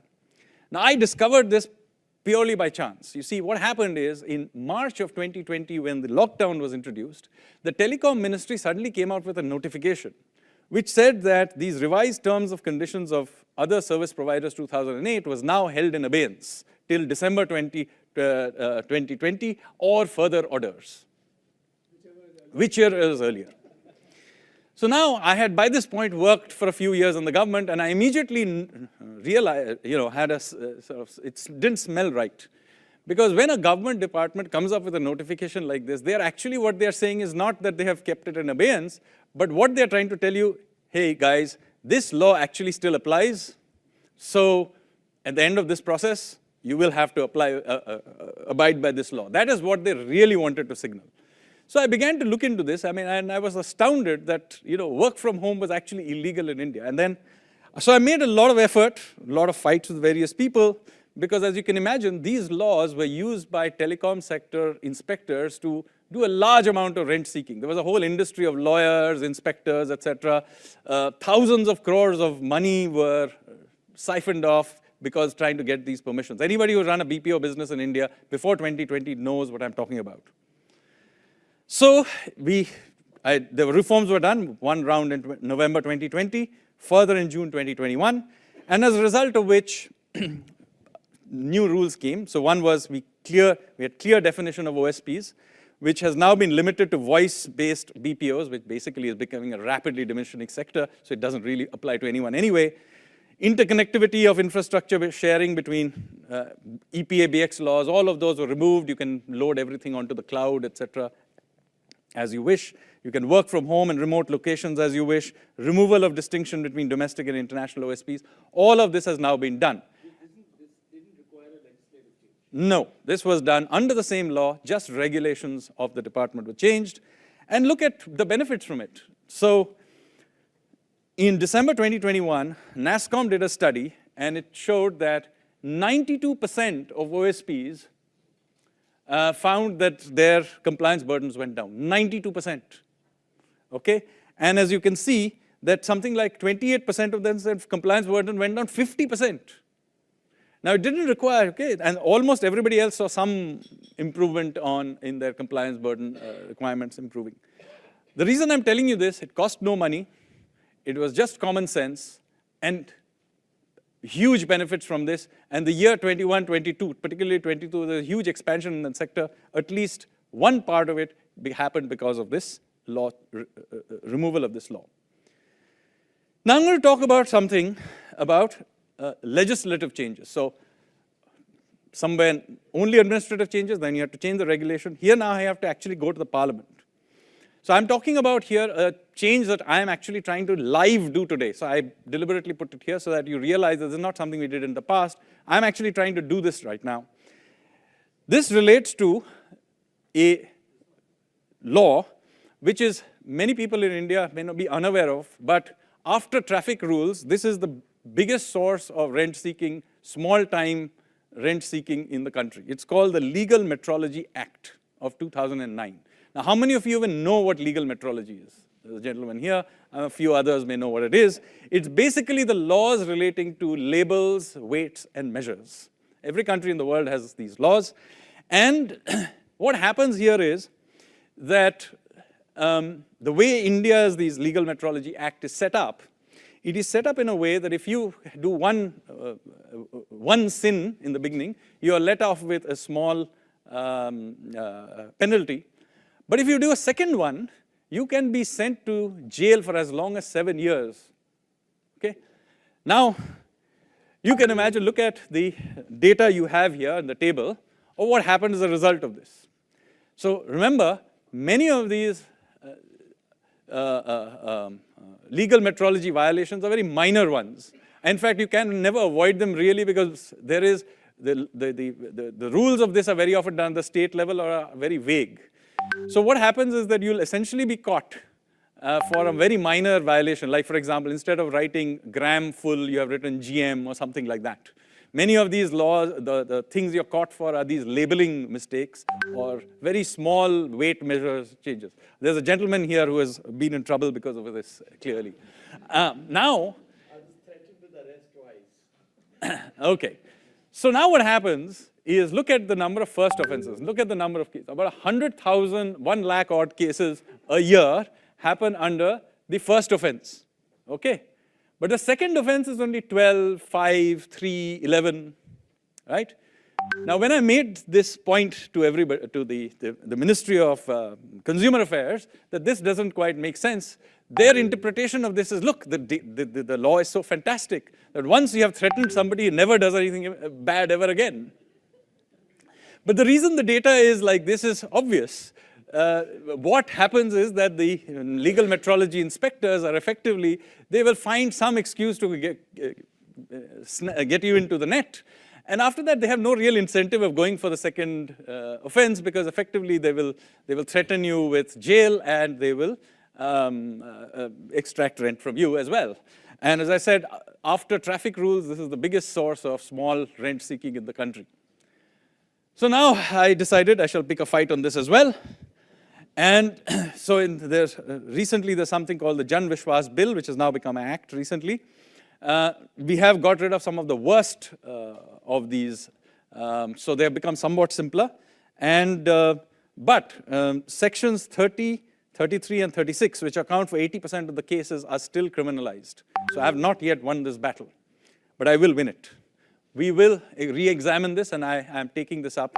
We will make it there is a need for a legal metrology act in the country. It's not that you don't need it. You do need weights measures and other regulations, but we have to have it in a way that is you don't have this system of 2 hits and you're, 2 misses and you're out kind of system. You have to have it which is graded in some way and is somehow correlated to the size of the error that you're making and so on. And there may really be some people who need to be sent to jail for multiple years, but by and large, this is, somebody with a labeling mistake surely shouldn't be sent there. Now let me move to the next one. This is about an area where you need to increase state capacity. Hang on. This is an area where you need to increase state capacity. Now we heard in the last few days about India wants to become a knowledge economy. And obviously, the patenting system has got to be an important part of this. Unfortunately, Indian patenting systems, till very recently, had not been an area that anybody had looked at. And we have here Mr. Amitabh Kant, who has played an important role in trying to do something about it. So I think in 2016 is when he joined the Ministry of Industry, where this department, the patent office is based. And at that time, we were granting less than 10,000 patents a year. And we were getting filings of about 45,000. So you can imagine, we want to be great knowledge, power, etc., not even 10,000 patents. In comparison, the US in that year, 2016, was doing over 300,000 patents a year. And China was doing 400,000 patents a year, although I will say there's a caveat here that they have a system of utility patents, which is not very high quality. But still, even if we put that aside, they were still doing decent patents of more than 100,000 a year. So you can see in 2016 what was the ratio. Thanks to the efforts of Mr. Kant, we began to ease up the system, and that number went from less than 10,000. The number has gone in 2022 to 34,000. The very latest number for 2023 is about 50,000. So we have dramatically gone up 5 times in the last few years. However, look at what the other countries did. So US in that time has gone up to 325,000 patents, clearly in a different level. And of course, China has gone off the scale with 8 lakh patents. Now, I agree that many of these patents are garbage, but still, enough of it is good that you can see that they're in a different scale. Now, there was some attempt in the years 16, 17, etc., to do some hiring in this, so this did improve. And then I began paying attention to it a few years ago, and we began to try and smoothen the process a little bit. The result of this was that some things did improve. So you can see there are two, those of you who have done patents will know this, there are two levels to it. There's the examiner level, which is the first level, and then there's the controller level. Now, improving the processes at the examiner level meant that the numbers at the examiner level dramatically went down over the 5-year period. But that doesn't help very much, because as you can see, they just accumulated at the controller level.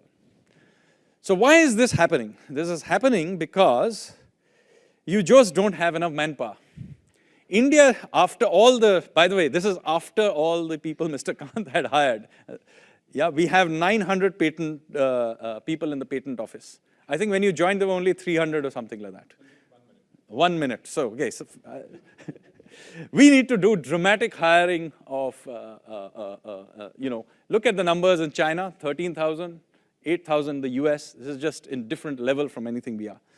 Since I have very little time, let me take you through some of the others. Removing a state-mandated requirement.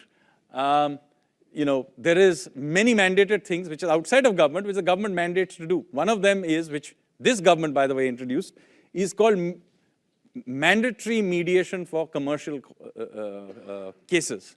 Now, this is a completely ridiculous thing, because it basically means that if you have a dispute with someone, you have to do a mediation before you go to the court. Right? Now, this is unfair because there is no incentive for the mediators to actually perform. And 99% of the cases in the last few years, and I've done data from Mumbai courts, they actually fail.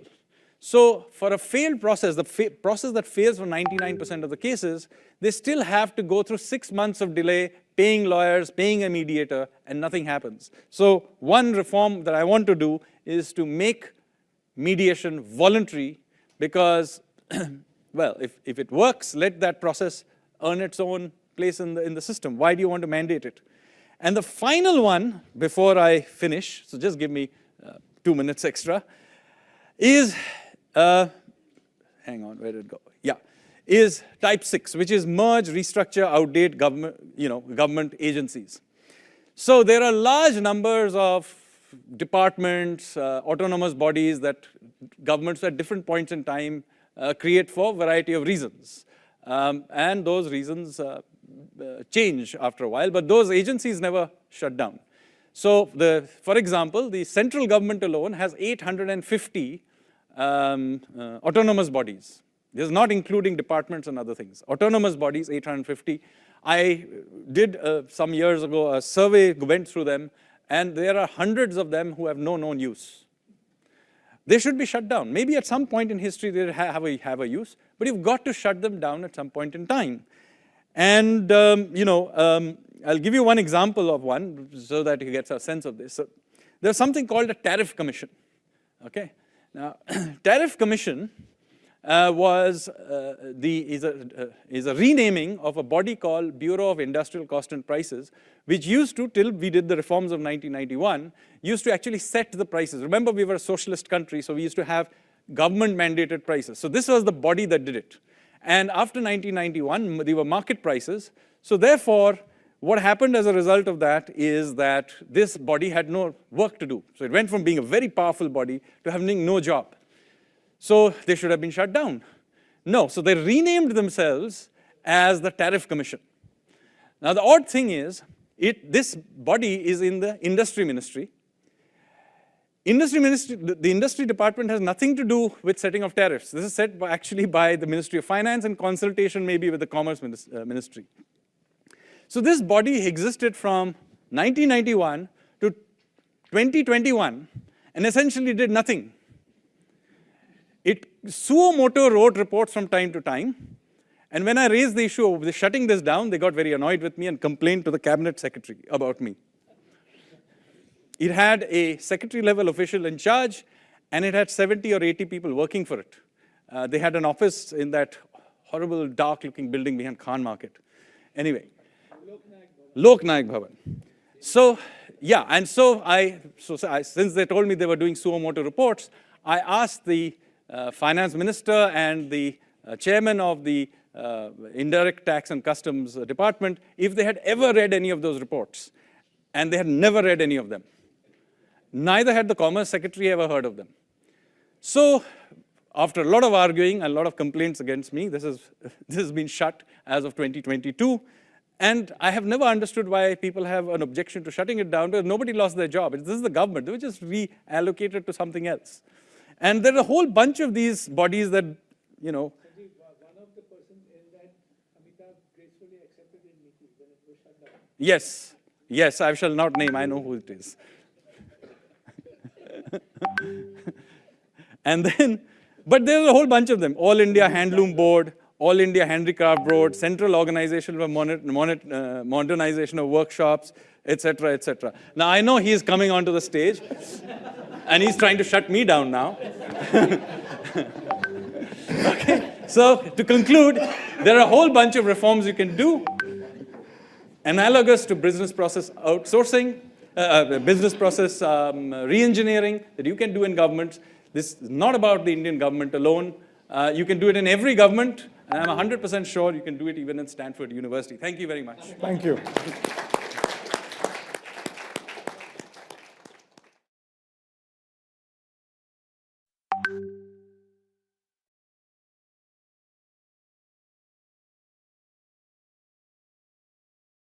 We have Michael Green, who's come in from London to talk about something very interesting on social progress. Social progress is a body of work that we did for the Economic Advisory Council of the Prime Minister, wherein we actually talked about issues of districts and states and as to how things have improved in India.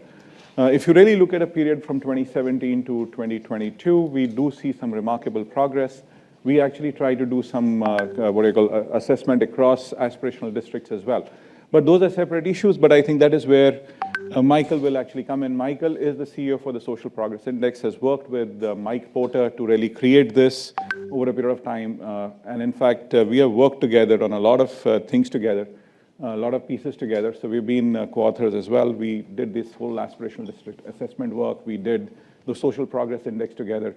But Michael, such a pleasure to have you here with us. Over to you, please. Amit, thank you very much. Morning, everyone. Pleasure to be here, and special thanks to our host for organising some English weather for us this morning. Made me feel very at home. And thank you, Sanjeev, for such a terrific presentation. It reminded me I used to work in the British government, so I'm a recovering bureaucrat. And that's one of the reasons why I'm an optimist, because so many of the problems we have are stupid problems. They don't require rocket science to fix them. They're actually very fixable problem, and I think you've illustrated that beautifully. Now, can I just grab the pinger off you, Sanjeev? If I may. Thank you so much. So we've talked a lot about the elephant. I think we've agreed it's moving. Mr. Amitabh Kant yesterday, with characteristic vigour, described India taking off like a rocket, perhaps to the south pole of the moon. But others said that the India is moving backwards. So what I want to do is offer a perspective on where India is moving through the lens of the Social Progress Index. As Amit said, this is a tool we developed a few years ago with Mike Porter of Harvard Business School. The idea was to create a comprehensive measure of social progress independent of economic indicators. So that's the key thing to know about Social Progress Index. No GDP, no economic indicators in the model. That way we can look at the relationship between economic progress and social progress in a rigorous manner. It all draws on secondary data and measures outcomes. So we're avoiding policy judgments about how much money is spent, which laws are passed. You can't game the Social Progress Index except by improving the outcomes for people. We've structured it around these three dimensions: basic needs, food, water, shelter, safety; foundations of well-being, education, access to information, health, and the environment; and thirdly, opportunity in terms of rights, freedoms, inclusiveness, and advanced education. This framework comes from literature. We've tested it extensively and maps pretty well against the Sustainable Development Goals, if you want to speak that language. I won't go into the details about the methodology. It's all on our website in excruciating detail. But I want to show you what we find. And if we're going to talk about the Social Progress Index, I want to do it through three lenses. I'm going to walk you through three steps. We've created a long-term time series Social Progress Index 1990 to 2020. we've got our kind of flagship project is a Global Social Progress Index 2011 to 2023. Then we've also got the work doing social progress measures for states and districts of India. So let's start with the long-term story, 1990 to 2020. And if we're going to talk about India's progress over those 30 years, where do we start? Of course, we start with China, because this is the big contrast. We've talked about it a lot. China has really sort of taken off over that 30-year period. What I've done here, I've put GDP, just for information, in the red, and social progress in blue. And I've set the values for both in 1990 as 1, then just index the change. And here we see the Chinese economy shooting up, growing 11 times over this period. Social progress follows more slowly and has increased about 70% over this period. This is China's story. How does India compare? Well, at first glance, it looks a bit sad. India's economy has grown 3.5 times, perhaps, and social progress has gone up about 50% in this period.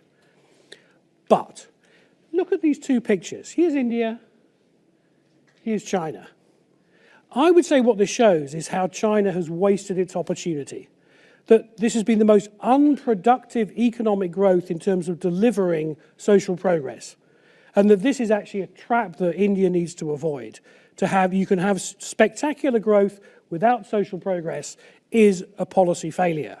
And Mr. Kani talked yesterday a lot about inclusive growth, and that hardwiring inclusive social progress delivering growth is going to be so important for India. So I think China has a cautionary lesson for India in the next phase of development. Okay, let's move on. Let's look now at bring it a bit more up to date, 2011 to 2023. First thing I want to highlight here is that actually we've gone through a rough period for global social progress. Indeed, last year, the first time we've observed this, we've actually seen global social progress going backwards. Really around two effects. One is that we're seeing human rights declining in many countries, and then we're also seeing the health effects of COVID coming through. And that's led the world score of social progress to decline for the first time. And actually, that maps pretty well onto what we saw with India as well. Is this particularly on the health side? We've seen the after effects of COVID have been particularly marked in India compared to other countries, and that's pulled India's score down in the last year. You could say over this period that perhaps China hasn't really extended its lead over India, but nor has India been catching up. The question is, what's going to happen after this?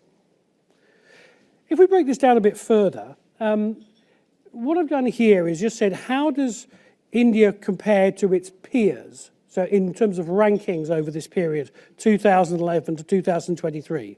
Then I've broken it down by the different components of the Social Progress Index. So this gives a sense of relative performance of India over this period. And starting on the left, we see that actually 2011 to 2023, India gained 7 places in the rankings. So India was moving faster than its peers overall. Although quite strikingly, a lot of the progress was in basic human needs, pretty much no progress in foundations of well-being, and then going backwards on opportunity. We break it out that we can see a bit more. First of all, nutrition and medical care seems to have been sort of not really, just gone down a little bit.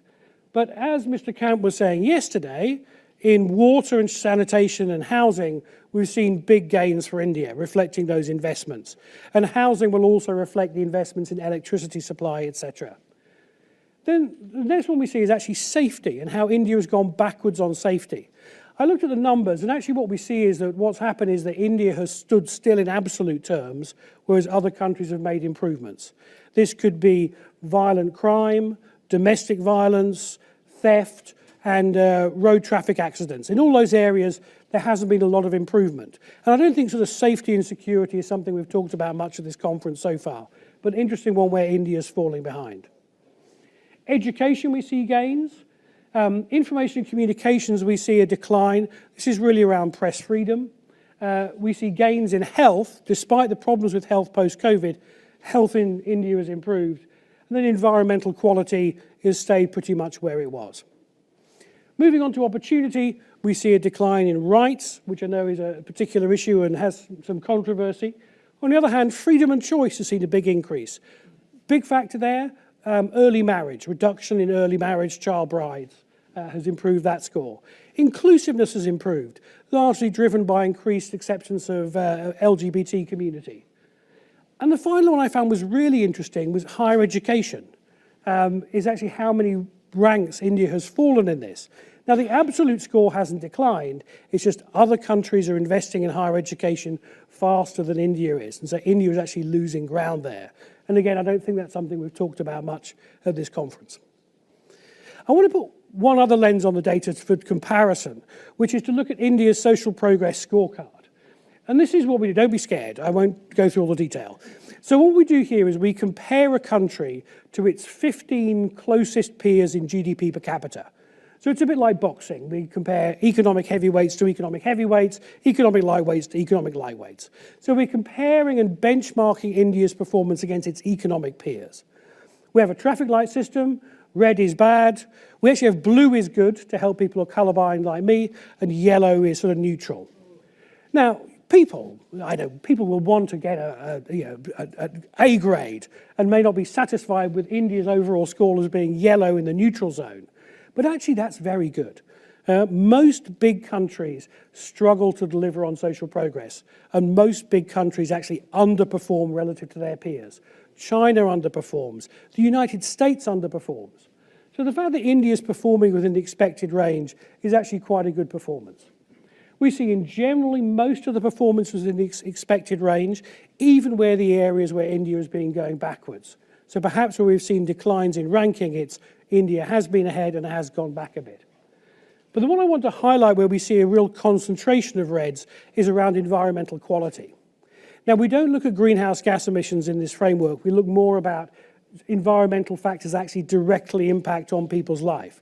So it's lead exposure, particulate air exposure, but also biodiversity and other indicators. In here, India is standing still at the back of the pack.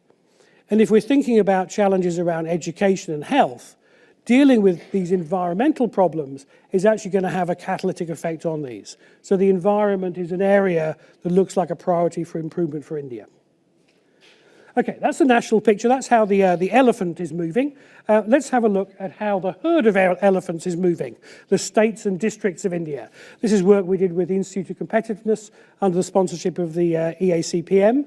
And it takes the same framework, but it takes Indian official data to measure each of these 12 components.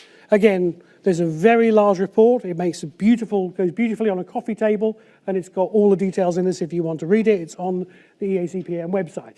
89 indicators measuring social progress across the states and union territories of India. And what we did was we broke their scores down into 6 tiers based on natural clusters in the data. And so, the state or union territory with the highest social progress score in India is Puducherry. Is there anyone here from Puducherry? The second highest is Lakshadweep. Anyone here from Lakshadweep? No. Goa. Anyone here from Goa who are third? No, of course not, because of course what you'll have noticed is these are all small places. Most of this top tier, Tamil Nadu accepted, are smaller places. And we do know it's easier to get things done in smaller places. Smaller places tend to have higher social progress. And we see that echoed a bit if we look at the second tier. Again, a lot of smaller places there. When we get to the third tier, then we finally see Delhi comes through, only in the third tier of social progress. And then fourth tier, we see some of the big states coming through, and there's Haryana, Maharashtra, others. And then we've got a sort of a small tail, fifth tier, Uttar Pradesh, Odisha, Madhya Pradesh, and then bringing up the rear, Assam, Bihar, and Jharkhand. Now, I'm not an expert on economic geography of India, so I've gone through that rather quickly. You will all know more about this than I do. What I want to show you, though, is if we look at these results and compare it to state gross domestic product per capita. And what we see is that, yes, broadly, richer states do better. There's Goa, very rich, very high social progress. On the other hand, here's Bihar, very poor, very low social progress. But there's also a huge amount of noise around this. GDP is not destiny. The policy choices really matter. It's not just economic growth automatically leads to social outcomes. It's the policy choices we make about how we build our economy and how we redistribute resources. Just I've highlighted 3 here. There's Delhi. Actually, like a lot of capital cities, a lot of GDP, but actually struggling on social progress. Puducherry, higher social progress, but nowhere near the richest of the states or union territories. And there's Manipur, same social progress as Delhi, but with a much lower level of GDP. And or you could run that down, and there's Jharkhand. Jharkhand is no richer than Manipur, but there's a huge gulf in its social progress. So policy choices matter about how we distribute the economic benefits to deliver real outcomes for people in terms of quality of life. And we can roll this over again. We can look for each of these states with a scorecard. I won't talk about theirs. There's Puducherry, there's Delhi's, awfully red. So for each of those, you've got a scorecard showing the strengths and weaknesses. And then what we can also do is take it down to the district level. Not all the same data is available for districts as states, so it's a slightly more limited framework of 49 indicators. And I can't take you through all districts of India, but just to quickly show you, the best performing districts, broadly you will see, are in the best performing states. The worst performing districts tend to be in the worst performing states. But it's not fixed like that. Let me give you one case study here. Here's Maharashtra, and you've got districts in every single tier within this state. Now, this is extraordinary. So with one state, you've got the full range from lowest to highest levels of social progress. And that's a policy problem. And I know it's one that the government of India is interested in. Things like the Aspirational Districts program is all about how do you pull up those lowest performing states, the districts. Because there's a huge opportunity here. If you've got low performing districts, there's a chance for them to catch up quite quickly, which will improve the overall social progress quite quickly. And indeed, this tool is used by the European Commission for regional policy within the European Union. And one of the senior officials in the EU made a very important point to me, which is equalizing GDP across the territories of the European Union is impossible. You will always have certain geographic advantage, cluster advantages. There'll always be differences in GDP across a country of the size of India. But equalizing social progress across the territory of a country is a meaningful and tangible policy goal. And so there's a real opportunity here about pulling up these least performing districts to actually then that will enhance the social progress of India more broadly. And this mapping helps to highlight this. I want to finish just with the words of our chief advisor on the project, Michael Porter. And Michael Porter really drove this idea around, creating a social progress index to complement economic measurement. Because progress really is about social and economic development. And one thing Mike always said was that you've got to remember as the causation goes both ways. Social progress actually is a driver of long-term competitiveness. That was his strong view. And we heard a bit yesterday about peak China.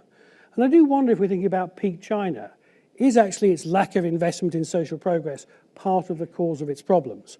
And if India is to make sure that peak India happens as far off in the future as possible, then investing in social progress has got to be part of that long-term strategy. Thank you very much. Thank you, Michael.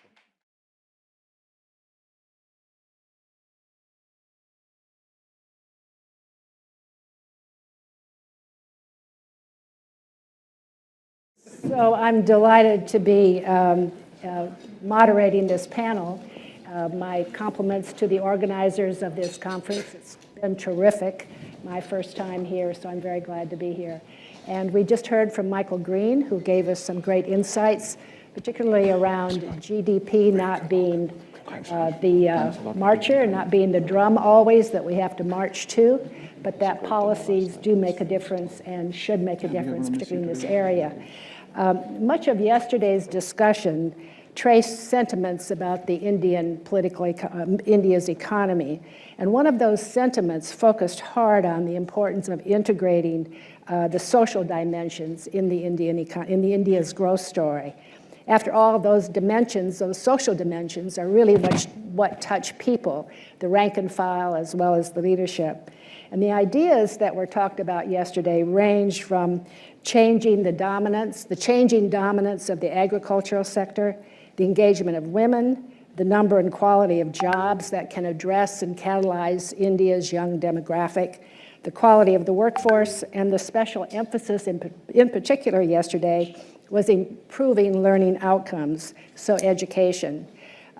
This panel is going to really take up that integration, how and where it can happen effectively. And I think Michael really set the stage nicely, both in the macro and in the particulars. So I thought we'll go down the panel. Each one will take 3 to 5 minutes. We've got a shorter time frame than we thought we were going to have. So I'm going to ask you to speak quickly, maybe 50 words a minute or 50 words a second rather than 50 words a minute. And we'll start, I think, with Ramesh. Each of you have a program with a bio, so I won't take the time to introduce each. But we'll start with Ramesh on agriculture, then we'll go to Terrence C. and from London, and then we'll come to you, Robert, and then Michael, if you'll bring up the trail, and please interact with one another, and then we'll turn to the audience for 5 to 10 minutes of Q&A, and really encourage your interaction. I'd like to have a very active, energized, interactive panel. So let's start with you, Ramesh, 3 minutes if you could, and talk fast. Okay. I feel that India's story in both economic and social field is really very, very fascinating, and there are very interesting reasons underlying this.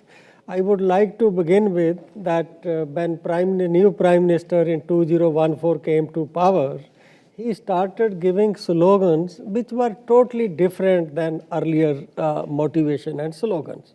Like he said from Red Fort in his first speech, I don't want incremental step, I want transformative step. So the net result of those, you have heard so many presentations since yesterday, that India is not only performing, India is transforming. So I would like to share with you 10 points which according to me in the priority, and sometimes we don't pay much attention to this. Ramesh, could I just interrupt you for a second? Could you give us the top 5 of the 10? Okay. So, no, I will stop after 3 minutes. All right. Okay. All right.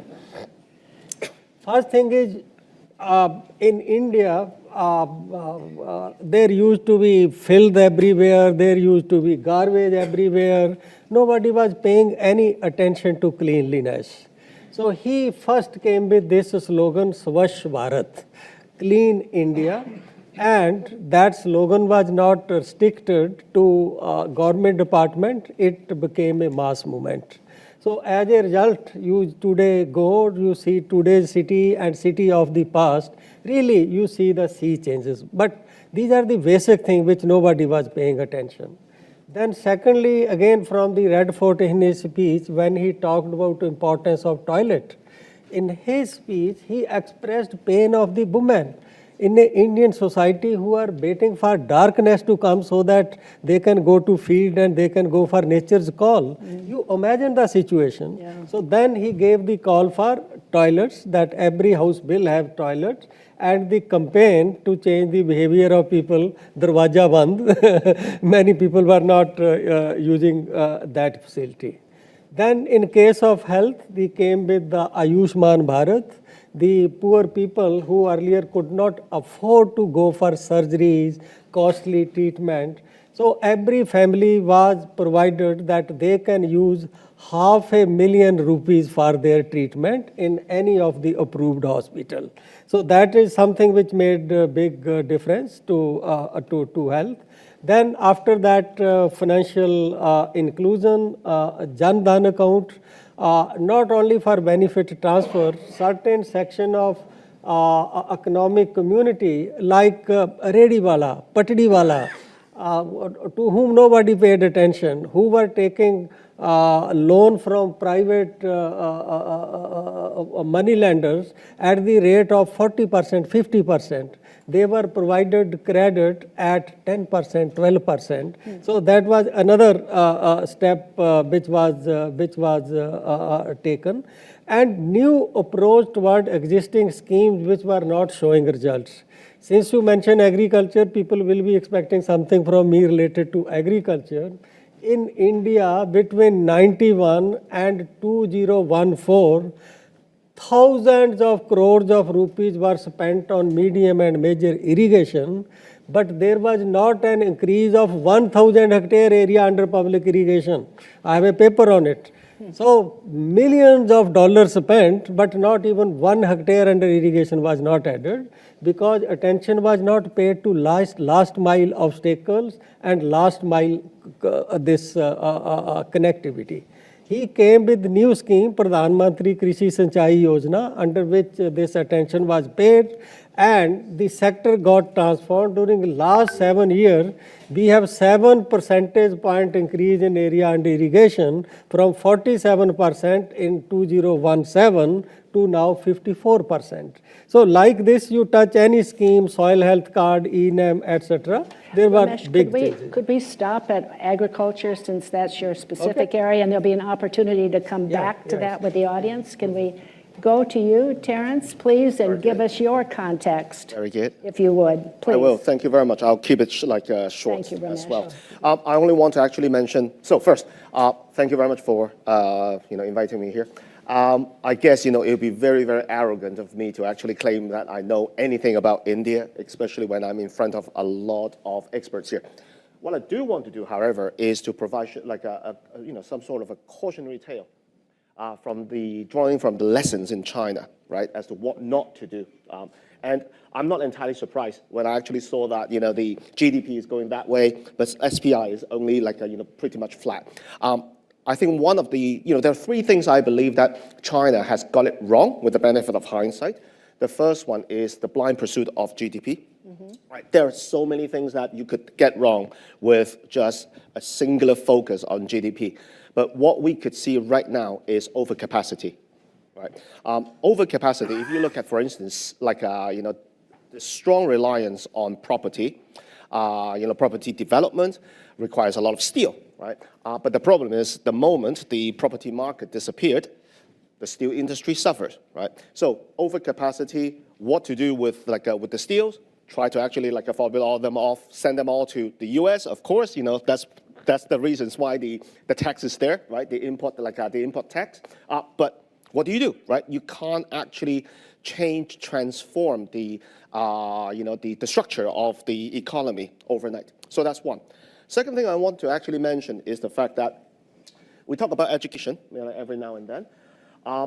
China did actually put a lot of money into education, whether it is primary or all the way up to tertiary. The problem, I believe, is that there was not enough creation of high-value jobs. A couple of years ago, me and my partner over there, we were actually looking at a report, and we're trying to actually write an article, and what we have found is that a lot of the jobs, most of the jobs are actually created in China are basically those jobs that you only need high school degrees to complete, right? High school qualification. And the reason is simple, because all of these jobs will be dry, logistics, will be catering, right? But high value jobs, there's still not enough, right? And it actually hinders the fact that how China can actually really move into a service-based economy, right? So that's the second. The third one is corruption and governance. Now, I don't have to actually talk about corruption in depth.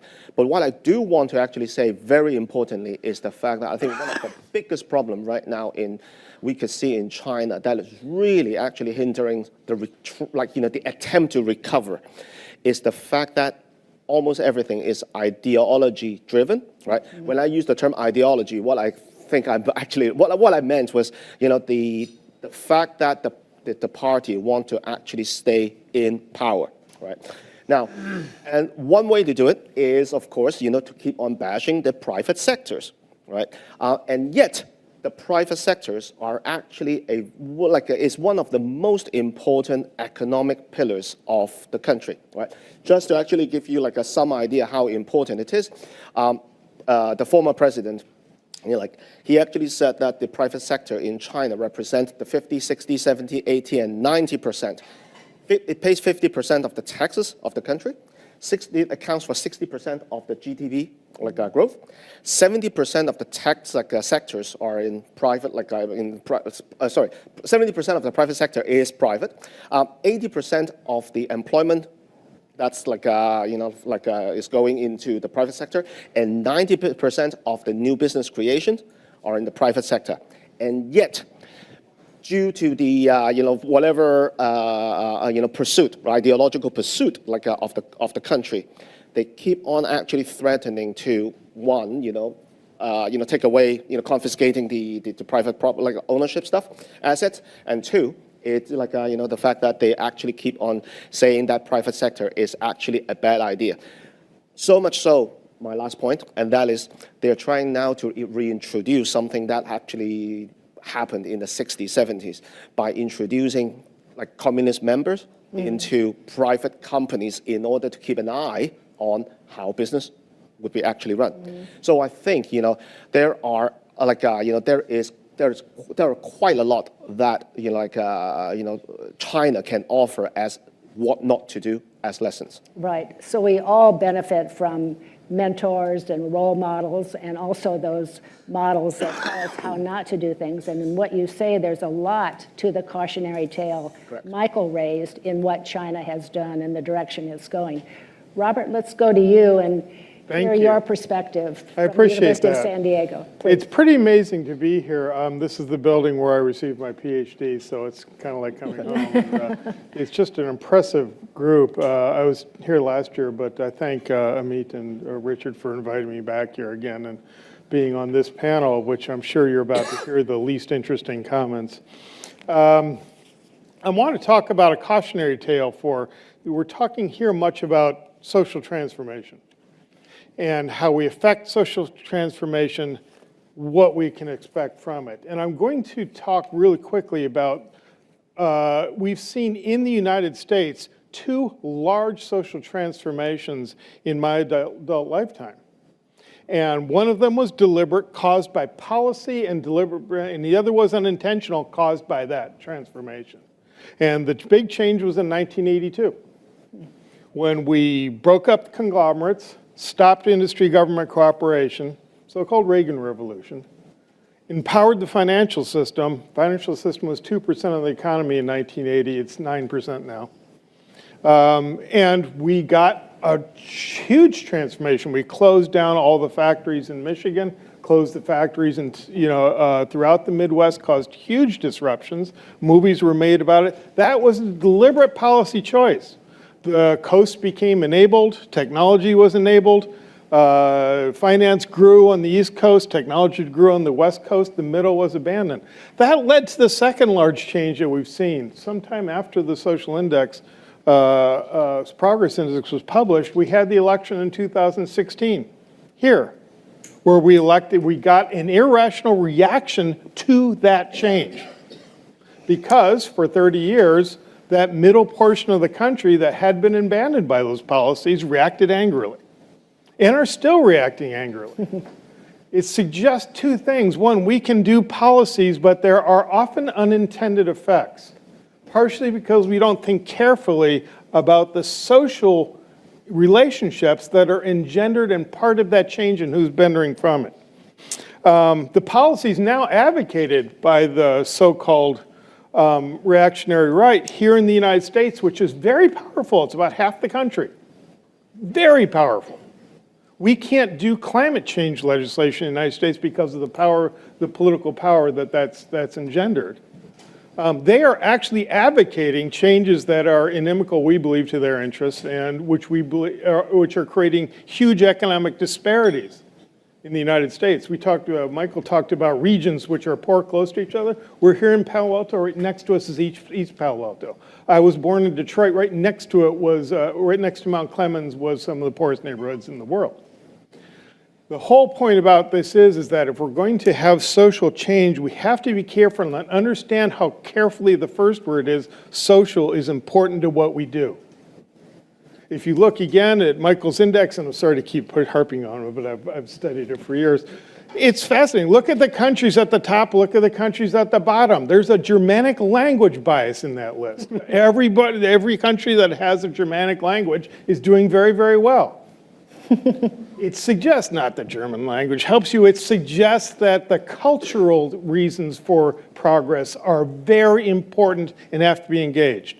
So what I'm urging India government people to think about is the social processes that are going on in India. Study it carefully.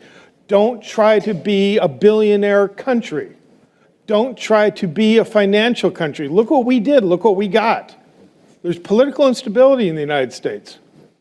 Look into your opportunities. Maybe the government needs to drive on climate change, spend tons of money, create demand for entrepreneurs. Don't try to create a supply for entrepreneurs. But it needs to look and move carefully, because in deliberate policy will generate unanticipated effects, and you want better ones than we got. Thank you. Very good. Thank you very much.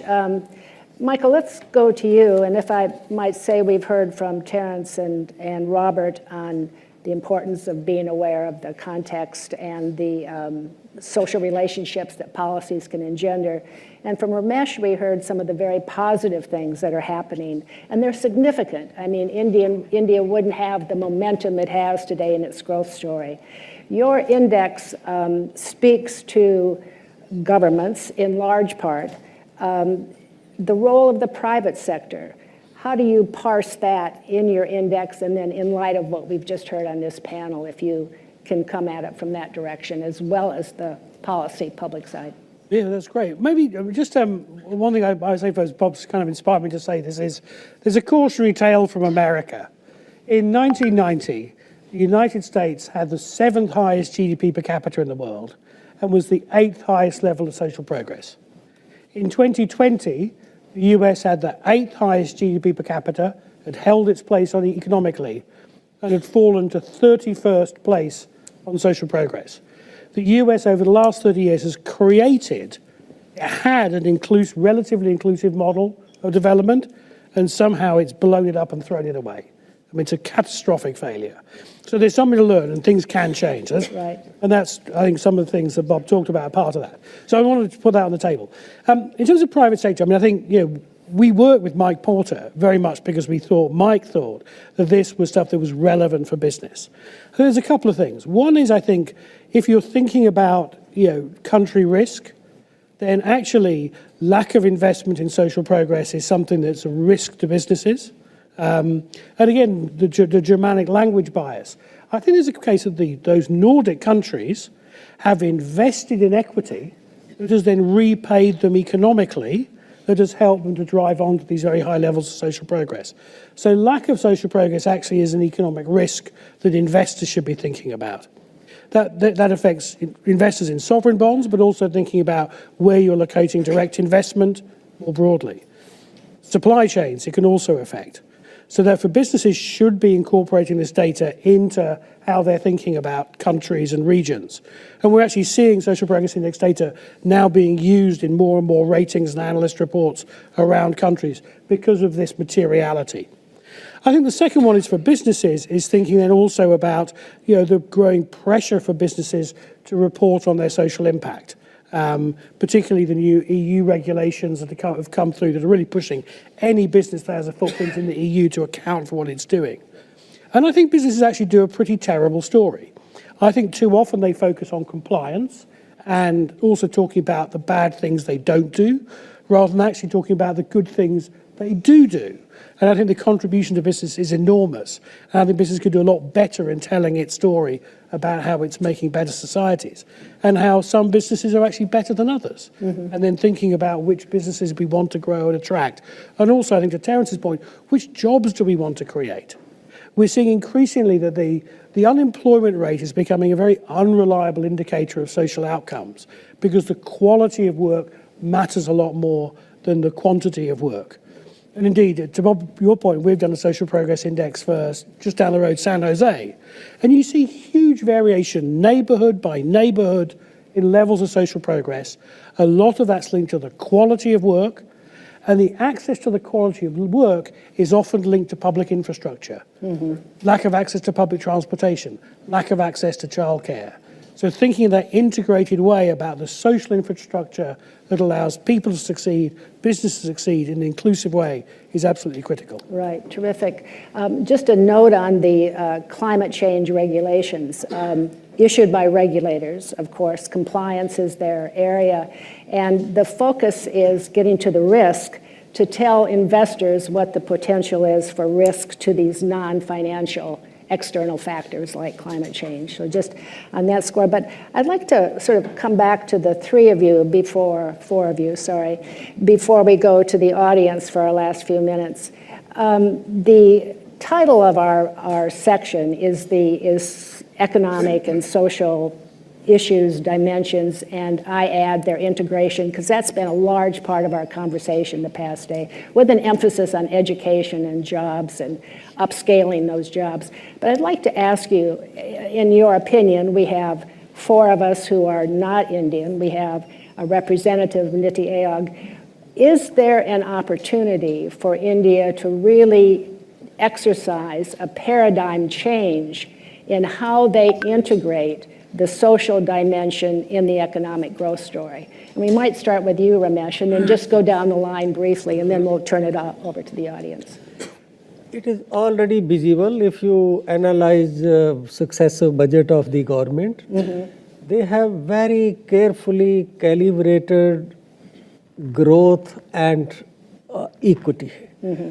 Like for growth side, you look at capital expenditure. There is a huge increase in capital expenditure. At the same time, you look at welfare measures. India is giving 40% of staple food requirement to 800 million people free of cost. Nowhere in the world you meet 40% requirement of staple food without any payment, without any kind of thing. So I think the biggest success or biggest positive side of this government to my mind is that in today's world you can't completely ignore this social protection or welfare aspect and focus on growth, nor you can do other way right. So they have maintained this balance in a very, very calibrated and nice manners. So you find that the kind of social protection and welfare schemes which are there, they have expanded over time, but not at the cost of growth story. They are happening. Yeah, that's a very important point, that sense of balance, because what I've heard very interestingly in this conference is an emphasis on not too much regulation. I heard someone say last night, if the government gives us one regulation, they should take down 12. But let's go down the line. Thank you, Ramesh. That balance is terrific. Thanks. There's a couple of things, and just I'll be brief, but first of all, let's just really briefly do regulations. The most regulated part of the United States is the Bay Area. It's also the highest area of technology entrepreneurship. Just keep that in mind. Regulations have positive benefits and actually produce things. This is very, very important. Social change has to occur, and India has the brains, the government, and the power to make it happen, and I think it could happen in climate change. Climate change in particular is an interesting problem. All the private efforts in the world on climate change, all the effort to take carbon out, reducing carbon about 500,000 tons a year in the atmosphere. We need to reduce 15 trillion tons of carbon in the atmosphere per year in order to reduce temperatures by. That will not happen with private efforts. That will only happen with government efforts, changing power plants, changing laws on internal combustion engines, changing the social structure, the way people get to work. This cannot happen privately. This has to happen through the government. And India, I think, at this particular historical thing, is at the crux where it can make the decision that we as a nation will lead this change and lead this transformation. That will generate far more economic thing in progress than investment, reducing regulations, or any of the standard prescriptions of the 1980s. Thank you. Terence.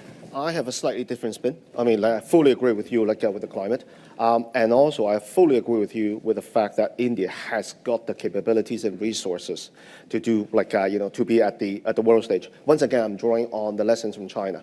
If you look at China, so yesterday, one of the things that got me the most is the fact that there is no one single global brand from India. Right? Now, probably is up and coming, probably is on its way. But if I were to actually look at China, we do have China. China has got a couple of global brands, right? Including TikTok, ByteDance, and now what is very popular in the U.S. Temu, right?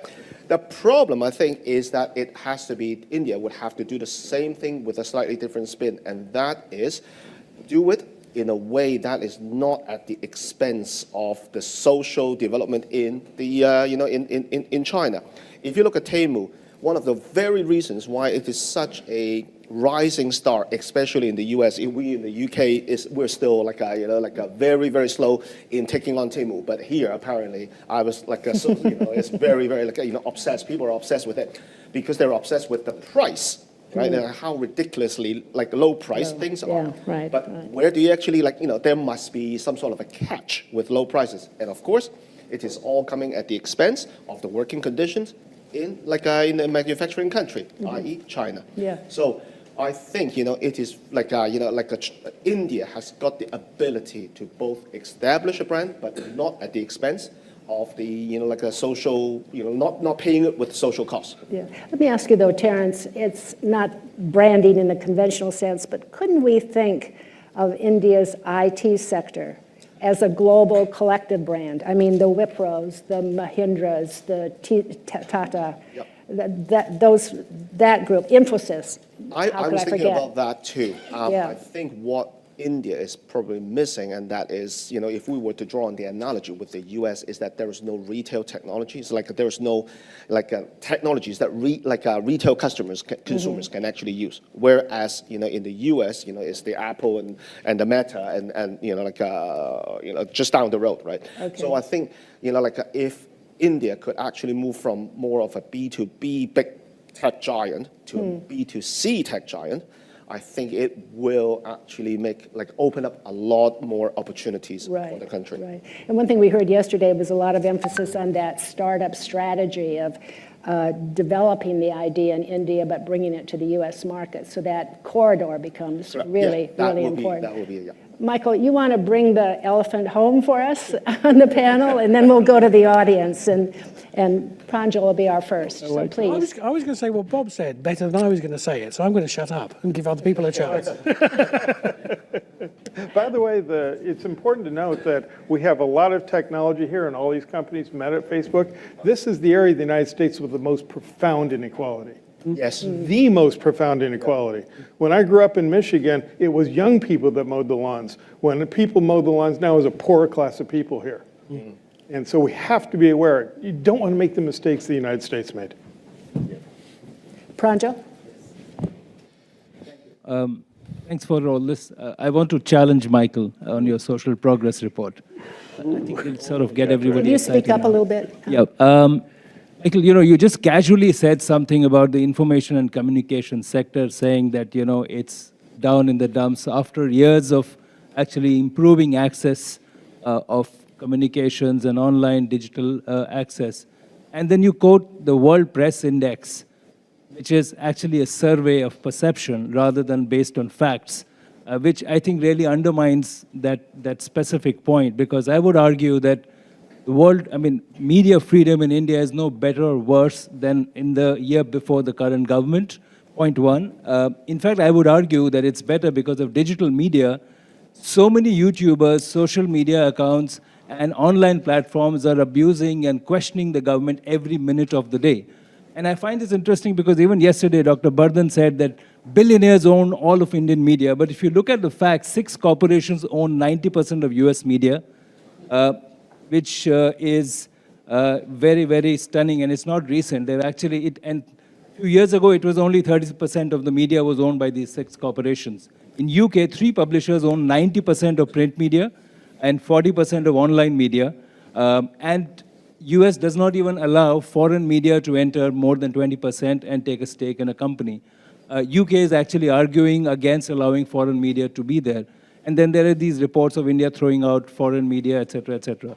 So I would argue that in your social progress report, it would be helpful to revise it and look at the facts on ground rather than an index which has been, unquestioned and its legitimacy is not accepted by most. Thank you. Mr. Michael, do you Krishi, want Michael, to, or do you want to take it offline? Oh, go ahead. It's just very quick. So the access to information component includes a range of things of access to the internet, mobile phone subscriptions, etc. And broadly what we've seen is that's shot up over the world over the years, and it's starting to slow down. So what we see with India is you're absolutely right. It's the indicator on press freedom, and we use the World Press Freedom Index as the indicator on that one. Yeah, people don't like it. I'm familiar with this criticism in Indian audiences. It's one indicator across the whole piece of that component, and we'll have to agree to disagree on its reliability. Thank you. Work in progress. Please, back there.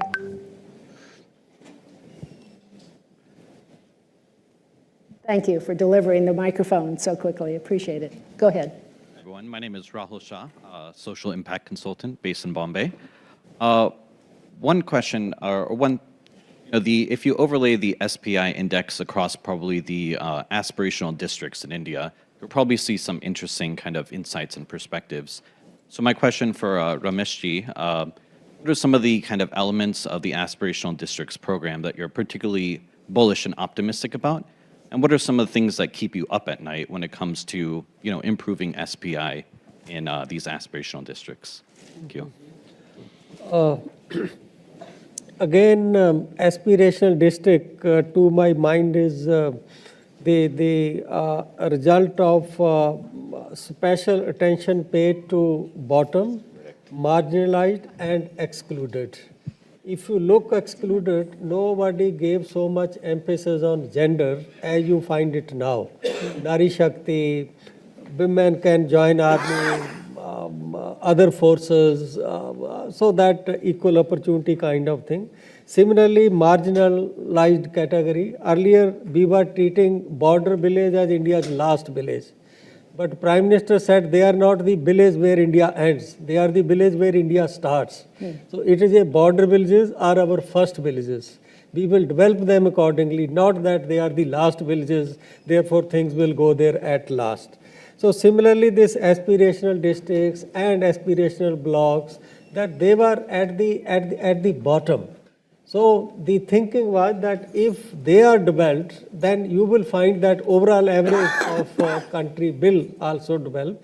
So this is all result of new kind of approaches, and outcome is not captured in many of the conventional indicators, especially the indicators which are developed in the West without taking into account specificities of India. Like I was surprised yesterday when Professor Vardhan talked about employment, that it is self-employment which is increasing, jobs are not increasing. Prime Minister gave emphasis, I want people in this country not to be job seeker but job provider. And things have moved in that direction. You improve skill of people, you give them money, you give them capital, they start their own business, they start offering employment to others, their family members. So this is how the largest increase in the people who are joining workforce are women, because many of them don't want to go outside their home. Now they have opportunity to work in a small business within their homes. But these kind of indicators are never captured in the conventional indicators. So I think India need to do lot of work to develop their own indicators. That is very, very important, and we have seen it. Like one indicator, in India, so many % people hungry. Jan Reg and Deaton came with a paper in India, 70% people are hungry. They don't even consume minimum dietary energy intake. My counter is coming next month. I told them India's dietary pattern is different. Most of the people to whom you call hungry, it's a voluntary hunger. Like you look at the top 10% income decile, you find 30% of people there are not consuming what you call is minimum dietary energy requirement. They don't perceive it as there any deficiency of energy. So if you apply those conventional indicators, you will not capture what is happening in India. There are cultural specificities, there are so many other kind of specificities. I think we need to develop our own indicator. Over here. Thank you, Marsha. I think you forgot to mention HCL Technologies when you mentioned the list of... Apologies. Thank you very much. Of course. Yeah, you're exactly right. I wanted to pick up from what Terence said, and I'm steering away from India. I will not talk. I wanted to ask a question on the US and the UK. And applying that cautionary trail example that Terence talked about. So in '82, you said, Robert, that US began to break conglomerates and break away from corporations, and therefore, I guess, embraced the market much more. AT&T breakup, and market became unfettered. And then you got all the problems with the market, including, I think, the global financial crisis, aspects of greed, and and then in the UK you got Brexit, right? Probably a culmination of what the market was doing to these economies. So, and I didn't hear either of you talk about, when you mentioned the cautionary trail, what the sort of boundaries of the market can be, and whether there is some introspection within, UK and the US about the role of the market and how to address it. Sure. Can I start? And then of course, go ahead. Yeah. Okay. We do need to think carefully about that. One of the things that's important to understand is that markets don't exist without regulation. There's no such thing as a market without the police. And you can imagine this very, very simply. Put a table out where there's nobody around with something valuable on it and try to sell the product that you're trying to sell with nobody around. What's the price of that commodity? Simple. It goes to the first person with a gun who wants to steal it. A market doesn't exist unless the police are around to regulate that market. And what we forgot in this market reform, and forgot much here, is that there are boundaries of what unfettered market produces goods for a few people allowed to be unfettered.